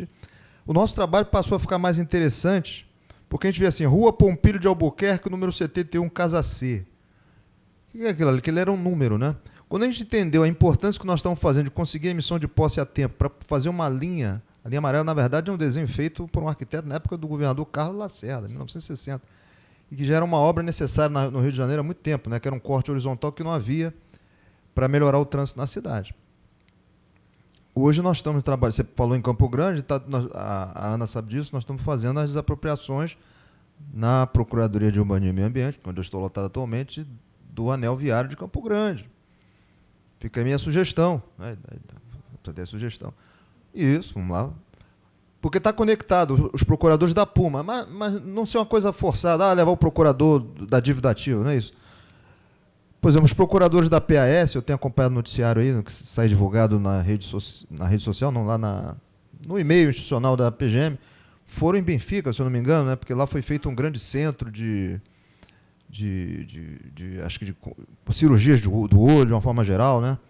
De que forma aquilo pode ser usado para desafogar o acervo da especializada, suma, conectar essa ideia do Diogo, que é muito boa, à atuação de uma determinada especializada, a partir daí organizar o passeio. Isso já foi feito. Eu fui premiado com a minha ida lá para Vila Autódromo. Durante uns 3 meses eu fiquei trabalhando dentro da comunidade, né? Dentro de um container, que foi criar um negócio gigante. E quando começou o verão, nós fomos embora, né? Porque não tinha como. E as crianças gostavam de mim na época porque eu levava uma raquete, né? Porque quando dava assim umas 6 horas era uma mosquitada danada, né? E aquilo me assustou, que eu vi um enxame, eu falei, não estava acostumado com aquilo, eu levei uma raquete, e aí quando encostava nos mosquitos, saia aquela estrelinha, já anoitecendo, as crianças achavam aquilo o máximo. Aí ficou perguntando, cadê o tio da raquete? Não vai vir, não? Então, assim, essa coisa de conhecer a cidade, acho que vai funcionar e vai enraizar se conectar com uma atuação específica da especializada. Você consegue ver o Marcelo antes e depois de conhecer a realidade da Vila Autódromo? Sim, muito boa observação. Aliás, eu devia ter falado sobre isso, esqueci. Com certeza. Eu falei da linha amarela, mas na Vila Autódromo, porque assim, é uma realidade que eu não vivi. Eu passei a entender melhor a realidade das pessoas. Isso é, inclusive, uma pessoa mais humana do que eu era anteriormente. De viver tantos dramas. Ideias como essa que eu dei agora, eu não estaria dando se eu não tivesse tido essa vivência lá dentro da Vila Autódromo. Então, assim, a sua ideia é muito boa, mas se a gente puder aperfeiçoar com a nossa atuação, acho que ela vai enraizar mais. Vai ficar uma coisa assim, não vou dizer palavra forçada, mas assim, vai ficar uma coisa mais natural. Boa tarde a todos. É só complementar o que já estavam falando sobre a questão do curso, né? Me chamo Marcelo, sou da Puma. Se possível, a gente talvez trabalhar na ideia de um curso híbrido, porque, por uma experiência própria também, como o Dr. Diogo falou, eu faço parte de uma ONG em Niterói e a gente tentou fazer um cursinho pré-vestibular. No primeiro momento, tentamos ele presencial. E os alunos não iam porque não tinham dinheiro de passagem. E aí a gente passou para o curso online. E os alunos não assistiam porque não tinham a internet. E aí a gente não tinha capacidade, né? A ONG não tinha capacidade de fazer um curso híbrido. Eu acho que a gente aqui na Procuradoria, a gente conseguiria fazer um curso híbrido. Eu acho que conseguiríamos atingir mais pessoas e não teríamos essa preocupação da pessoa que tem a necessidade financeira ter que se deslocar para o centro do Rio, sei lá, 2 vezes na semana, 1 vez na semana, que às vezes parece pouco, mas R$10 às vezes faz diferença para quem não tem quase nada. Era só isso mesmo e agradecer pela ótima tarde com todos. Com certeza, é uma reflexão, né? Por isso que é importante abrir o debate para que questões como essa sejam colocadas à tona, porque não dá para pensar em tudo, realmente é uma questão, né? Promovemos uma política, mas essa política vai alcançar as pessoas que não têm sequer dinheiro da passagem para estar aqui? Então, eu acho que realmente... Principalmente na época que a gente achou que era fantástico, conseguimos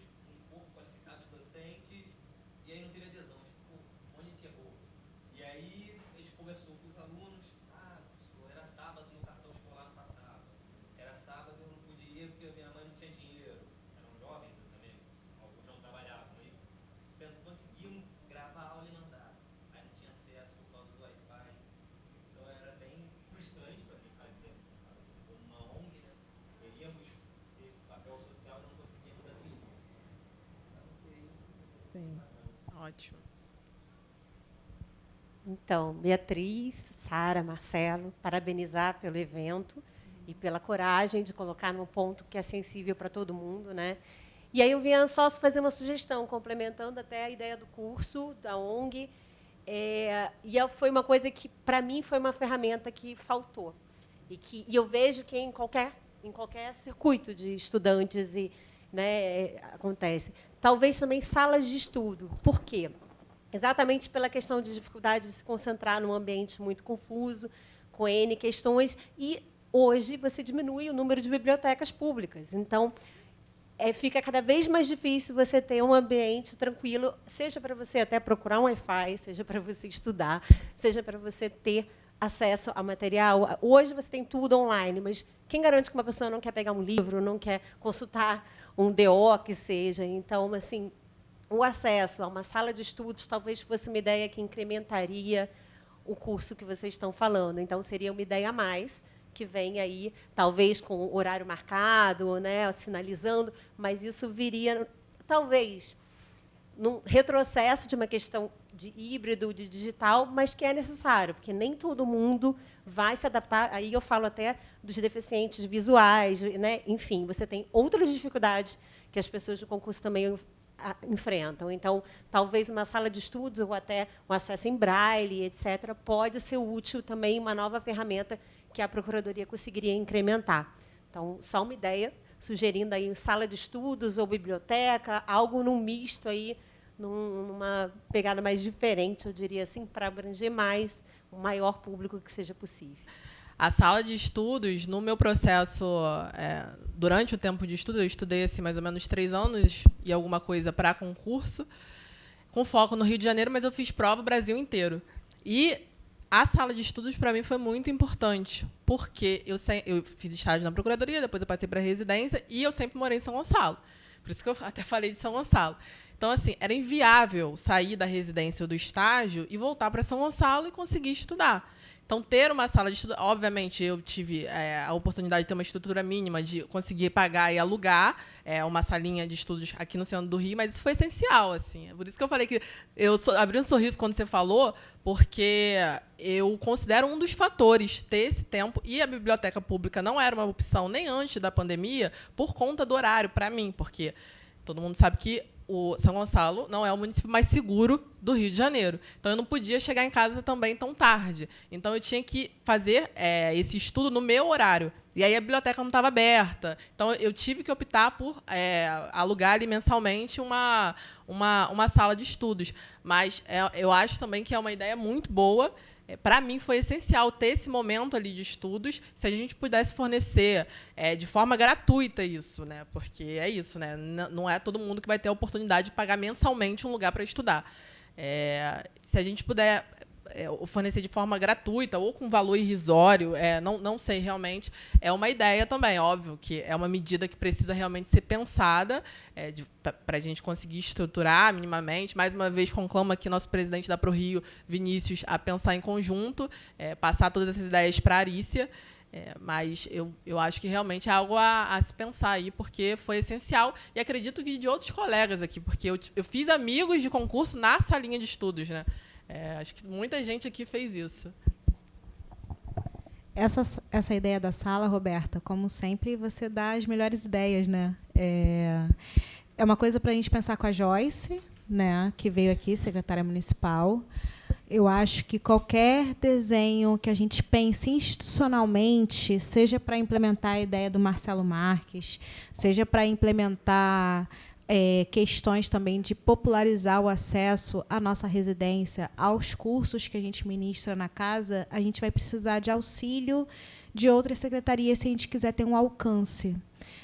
Alcance é fundamental. Eu acho que a PGM produz cursos, aulas, palestras de altíssimo nível, altíssimo conteúdo, que muitas pessoas gostariam de ter acesso e não têm. Então, assim, a gente precisa potencializar o nosso alcance. Eu acho que essa ideia da Roberta soluciona uma questão que o nosso Marcelo falou sobre a questão do híbrido. Dependendo da região da cidade, se você conseguir colocar uma biblioteca em Campo Grande, uma em Madureira, uma para cá, para a Zona Norte, você já consegue ter um alcance muito grande, porque Para a população mais carente, existe uma grande diferença entre você pagar 2 passagens e pagar uma só. Então, às vezes, você não consegue pagar 2 passagens, mas você consegue pagar uma. É mais próximo de onde você está morando. Então, assim, isso é uma questão que a gente realmente tem que pensar como casa, como instituição. E eu estou achando as ideias maravilhosas. Fala, Vinícius. Primeiro, eu queria parabenizar vocês pelo evento e reiterar o que eu já havia falado no nosso grupo para você e para a Bia, que eu acho que mais importante que a visibilidade institucional que a gente tem, por exemplo, com a premiação de Esperança Garcia, é o legado que vocês vão deixar com esse núcleo e com esse debate na casa. Primeiro, eu queria falar que, de fato, a ProRio vai estar aberta a tudo que vocês precisarem. E, dentro do que vocês conversaram, eu queria dar algumas sugestões. A primeira é que a gente criou um grupo de trabalho, né, para tratar sobre um projeto de levar direito constitucional e noções de cidadania às escolas públicas, justamente dentro da linha do que o Marcelo falou, abordar os jovens naquele primeiro momento e plantar ali uma semente neles de que para que eles tenham uma ideia do quão amplo o mundo é, do que é o direito, que às vezes para eles é uma realidade muito distante, para que eles até possam, dentro daquela realidade social deles, identificar essas violações e terem noções de que o quão, às vezes, alejados de direitos básicos eles são. E dentro dessa ideia, o Diogo também está fazendo parte desse grupo de trabalho que a gente começou. Dentro dessa ideia, eu acho que seria muito legal e muito importante a gente ter também essa abordagem racial, e deixo aqui já o convite para vocês, caso tenham alguma sugestão nessa linha. Porque você não estava na última reunião. Mas, enfim, eu acho que seria muito relevante a gente ter também uma abordagem nessa linha. A gente vai se reunir com a Secretaria de Educação, até porque a competência para falar sobre essa abordagem com os alunos é deles, né? Então, a gente vai ter que desenhar o projeto todo em cima da abordagem que eles colocarem, mas eu acho que seria muito relevante a gente ter essa pauta também dentro da nossa abordagem.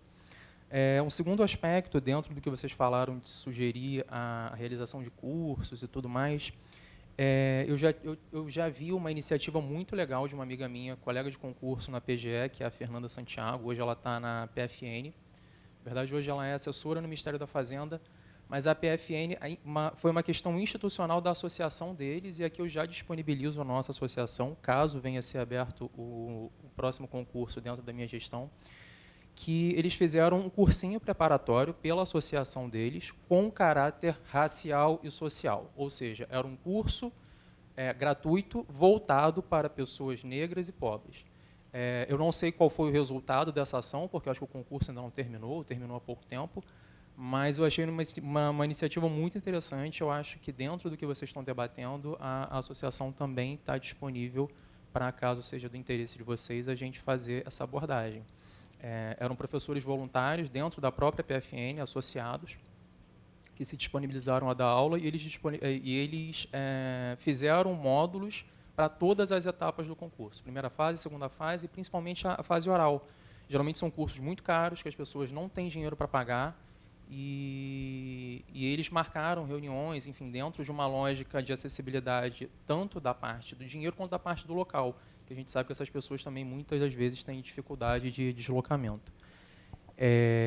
E aí, por fim, eu acho que, até pensando nisso, dentro de um pouco da lógica do que o Wallace falou, aqui é uma crítica que eu já tinha antes e que hoje segue como uma sugestão da gente rever o modelo do nosso concurso de procurador.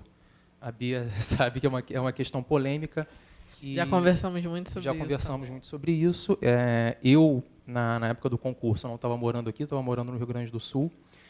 E eu já era procurador, e para mim foi um gasto muito relevante estar aqui para fazer o concurso no módulo que as provas são feitas.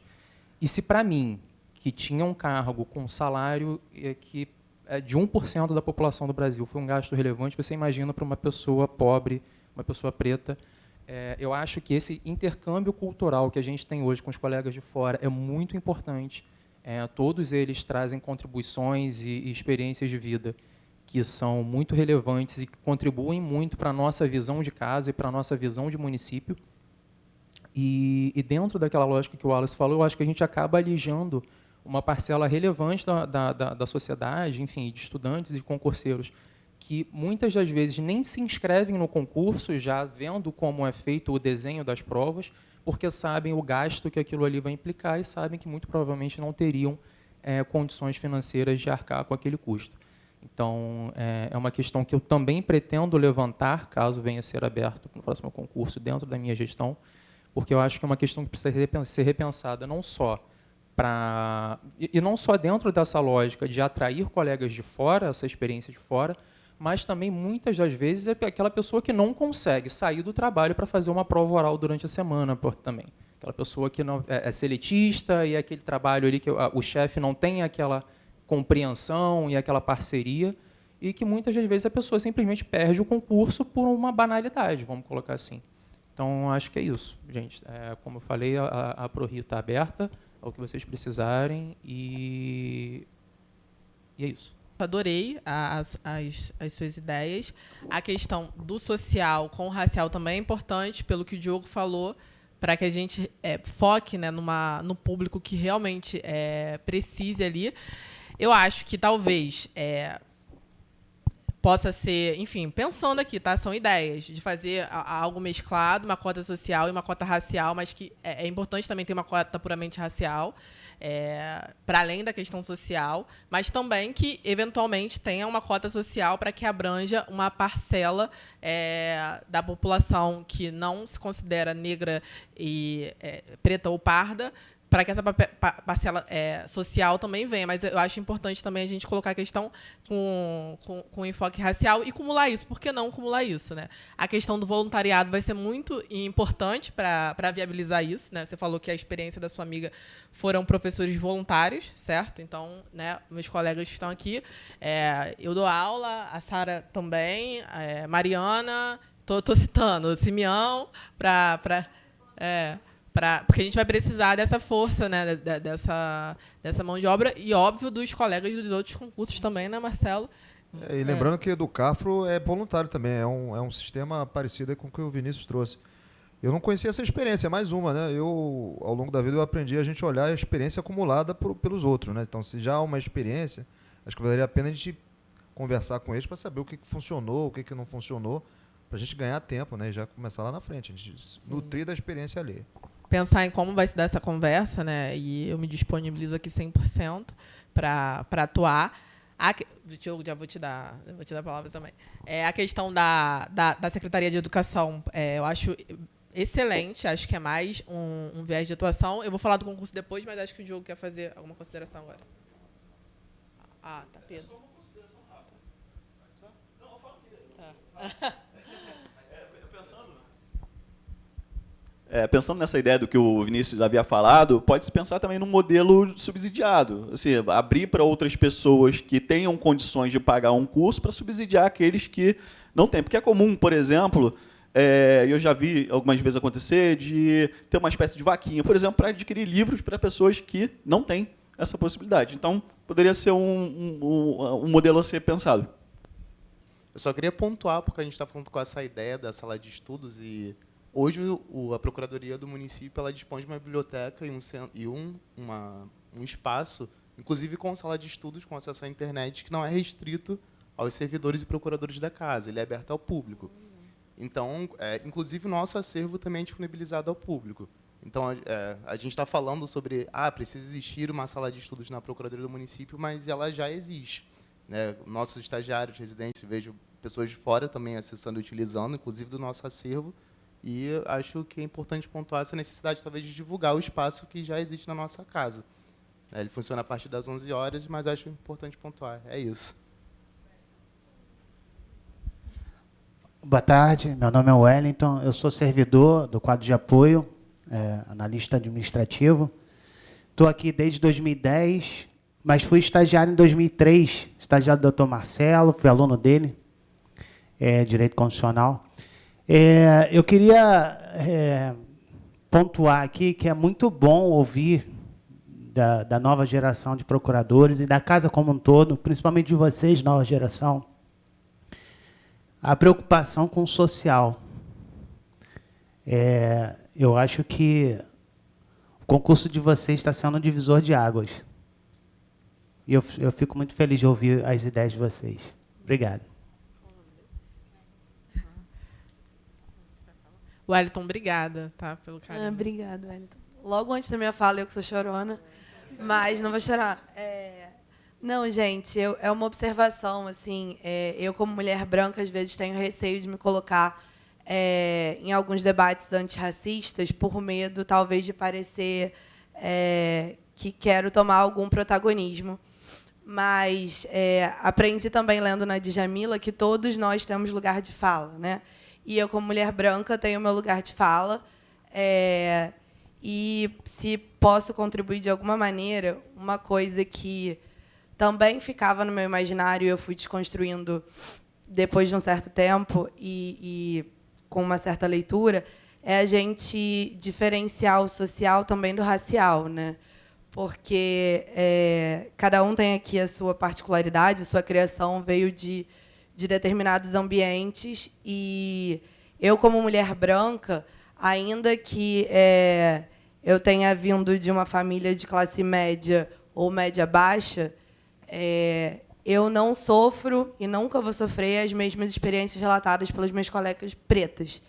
Então, eu acho que é muito importante a gente voltar ao debate. É muito legal a parte social, gente, óbvio.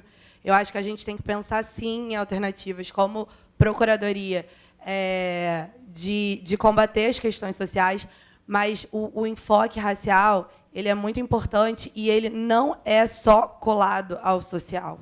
Né? A gente não tem um recorte só de renda, porque, ainda que a gente faça um recorte de renda, a discriminação, essa entidade, racismo estrutural, ele não vai se apresentar para pessoas pobres e brancas, da mesma maneira como machuca pessoas negras, sabe? Então, era só esse recorte que eu queria deixar aqui para a gente pensar. As ideias foram todas maravilhosas, mas acho que para a gente pensar bem nesses recortes, o social é muito importante, mas a raça também. Ainda que haja uma porcentagem para a questão social, é importante que a questão racial, e só racial, né, também seja contemplada. No começo dos debates, eu cheguei a falar das decisões do Supremo que declararam a constitucionalidade das ações afirmativas, e aqui falando especificamente da lei de cotas. E um dos fundamentos, que foram vários fundamentos, mas um dos fundamentos para falar da constitucionalidade era que o racismo ele tinha um viés social e o viés racial. Então, o racismo, por si só, a questão racial por si só, ela já tem a questão social dentro dela. Então, quando você fala de contemplar a população preta e parda com medidas afirmativas, você já está abarcando o social também dentro daquele recorte. E, para além disso, obviamente, acho que não existiria nenhum prejuízo de você falar de uma questão social mais ampla, mas tendo como foco, realmente, falando para além do dia 20, combater a desigualdade racial. Você falou também sobre o lugar de fala. Acho interessante, acho muito bom você se colocar dessa forma. E quem falou isso hoje foi a Joyce. Né? O racismo ele não foi algo criado por pessoas pretas. Né? Então, acho que é um dever de todo mundo pensar nessa mudança. Então, acho que o lugar de fala também está aí. Né? No lugar de fala, no lugar de combate, de você realmente se colocar, estar disposto não só a ouvir e aprender, né? Como o Marcelo bem disse, há 20 anos atrás nossa realidade era uma, hoje já é outra, a gente avançou muito, mas ainda tem muito mais que avançar. Então, eu acho que sua colocação foi excelente. Né? Mas só linkando com o que a Joyce Trindade falou. O racismo ele não foi uma questão criada pela população negra. Sem entrar no mérito de ser bom ou mal, como o Marcelo também, né, falou.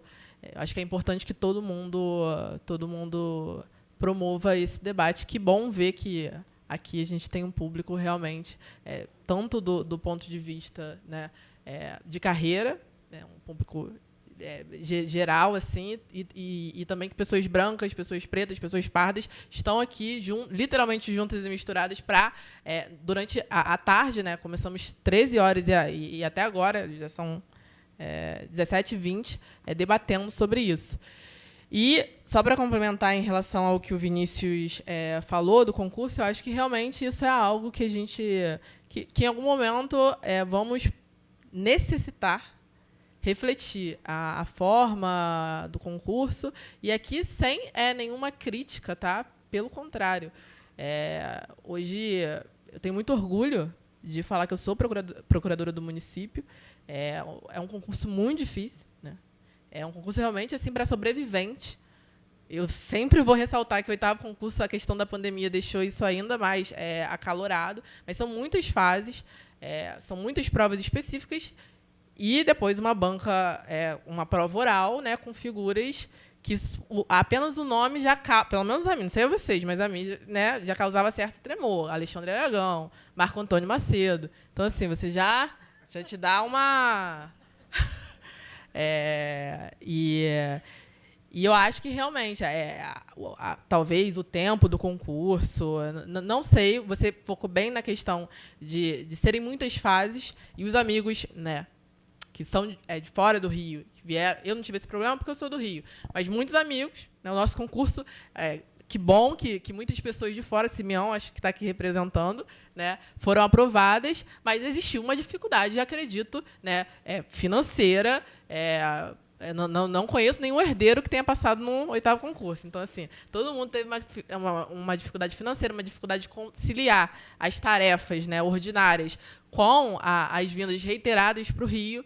Então, eu acho que, de alguma forma, isso também entra na questão racial, né, que você, fazendo novamente o recorte, na questão racial, eu acho que isso pode ser pensado como é nosso papel aqui refletir de como isso pode ser, de alguma forma, mudado, né? Acho que é uma reflexão e, novamente, isso não é necessariamente uma crítica. A gente está aqui para refletir, saber como a gente pode melhorar e avançar. Mais alguma colocação? Simeão não quer fazer nenhuma colocação? Eu sinto que você quer. Então,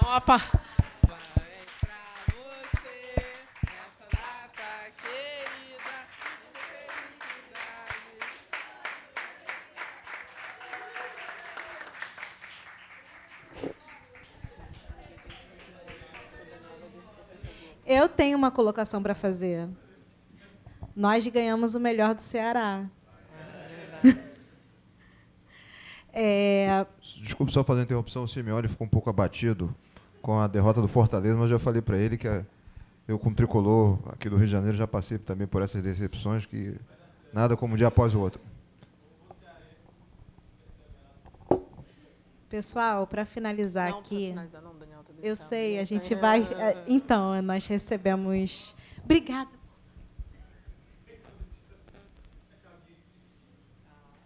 Ele queria falar desde o início. Fez.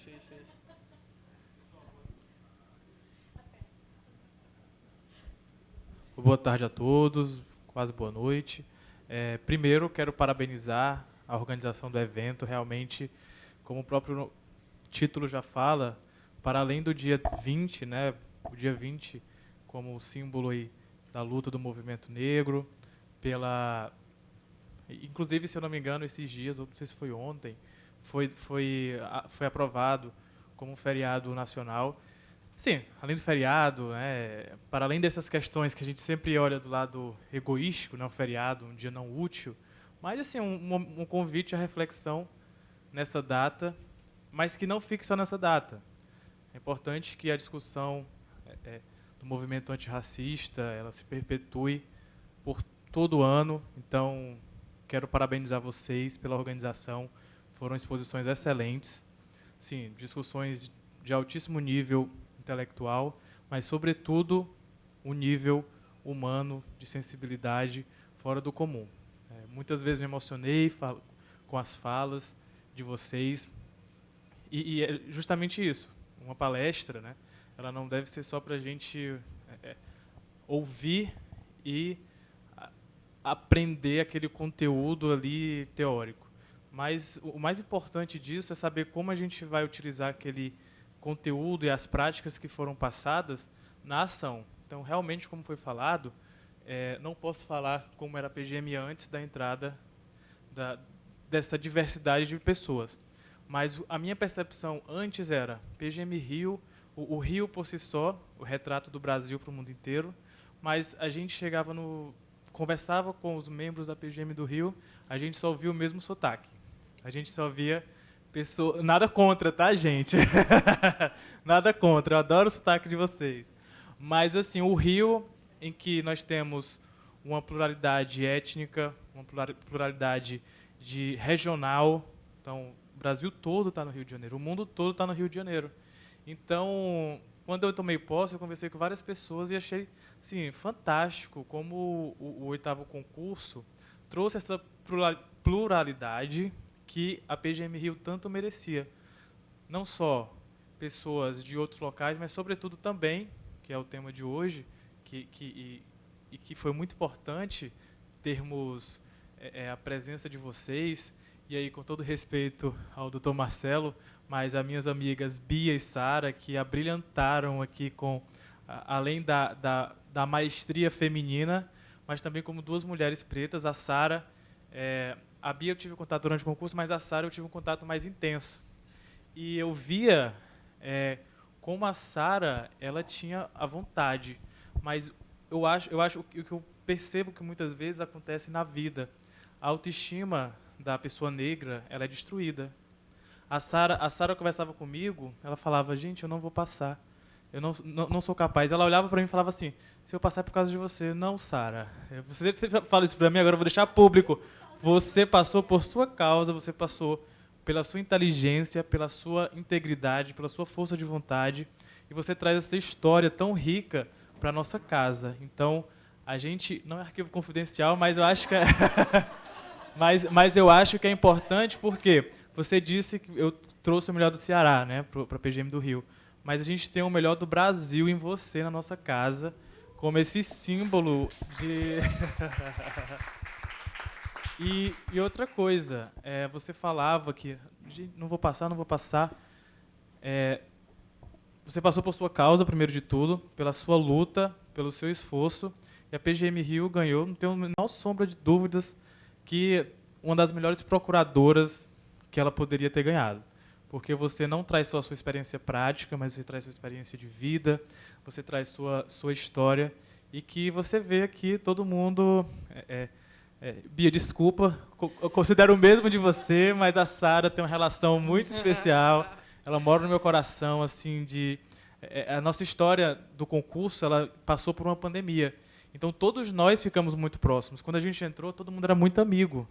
Então, continuamos amigos, claro, cada um na sua especializada, com suas atividades do dia a dia, mas foi um grupo muito unido que se juntou ali, esqueceu muitas vezes que era uma competição, né? Porque naturalmente o concurso ele traz essa entonação de uma competição, até porque a gente não sabia quantas vagas teriam, mas todo mundo se uniu e graças a Deus a luta do nosso procurador-geral deu posse aí para quase 40 pessoas de uma vez, então todo mundo tomou posse e pôde compartilhar esses momentos que a gente tem vivenciado nesse 1 ano e quase 2 anos já, esses momentos incríveis na nossa casa, e que é só o começo. Teremos aí, se a gente conseguir se aposentar algum dia, a gente vai ter aí mais algumas décadas, né? Então, parabéns, e me disponibilizo a participar dos projetos que vocês tiverem a propor, e contem comigo. Parabéns pela organização, Bia, foi extraordinário. Parabéns, Marcelo, pela palestra também, pela fala. E é isso, parabéns, gente. Obrigada, Simeão. Eu acho que seu relato, né, diz muito sobre o nosso concurso, sobre o que a gente passou, as relações que foram construídas, para além da atuação jurídica hoje que a gente tem na função, né, de advogado público. Eu acho que o seu discurso é isso, né, sobre carinho, amor, respeito, generosidade e admiração. E fico muito feliz que você compartilhe isso com a gente, né, que mais pessoas saibam desse sentimento, que, no fundo, entre a gente já é algo público e notório, mas externalizar isso é muito importante para você, né? Você falou das suas dificuldades, né, de ter vindo de outro estado, e para a Sara também. Acho que esse momento talvez seja um momento assim, de libertação, realmente, de você poder realmente falar, como foi o do vídeo, né? Eu acho que é um momento histórico assim, para a gente. Queria consignar aqui a presença do nosso procurador-geral, Daniel Bucá, chamá-lo para compor a mesa também e encerrar nossos trabalhos. Essa tarde foi uma tarde muito de muito prazer, alegria e felicidade. Queria agradecer a presença de todos e passar a palavra agora para o nosso procurador-geral.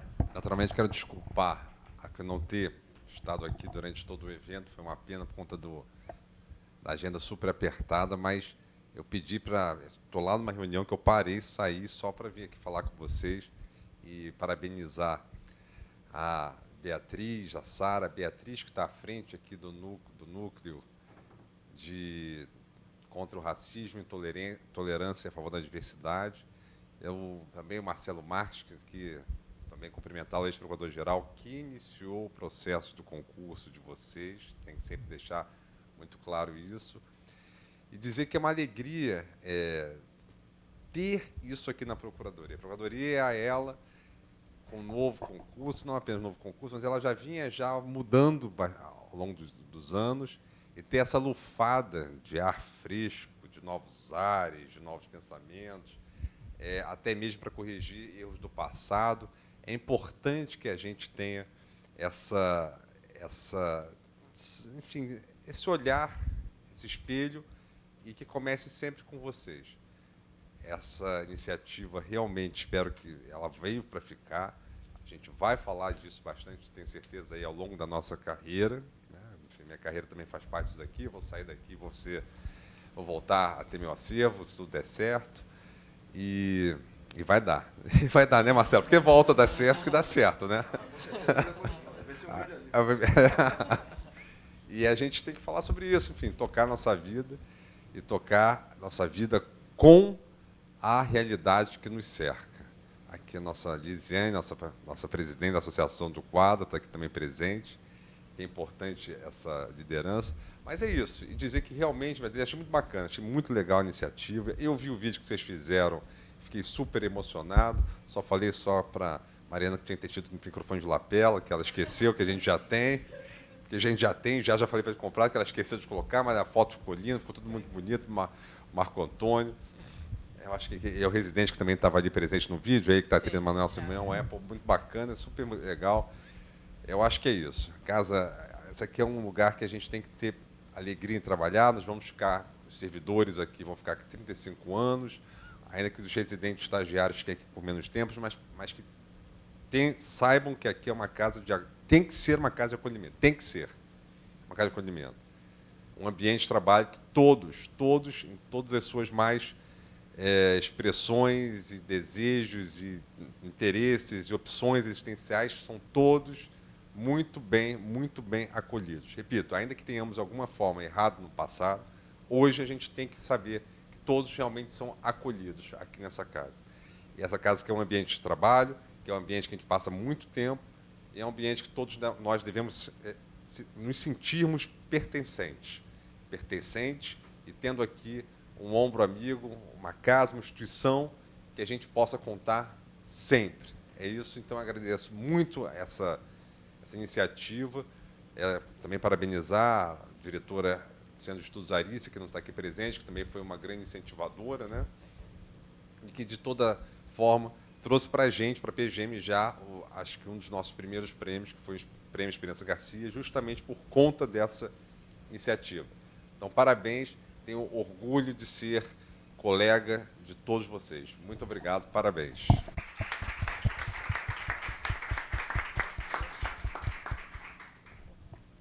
Então, é isso, Daniel. O encerramento. Muito obrigada pela presença de todos e que o debate ele continue e seja promovido por todos nós.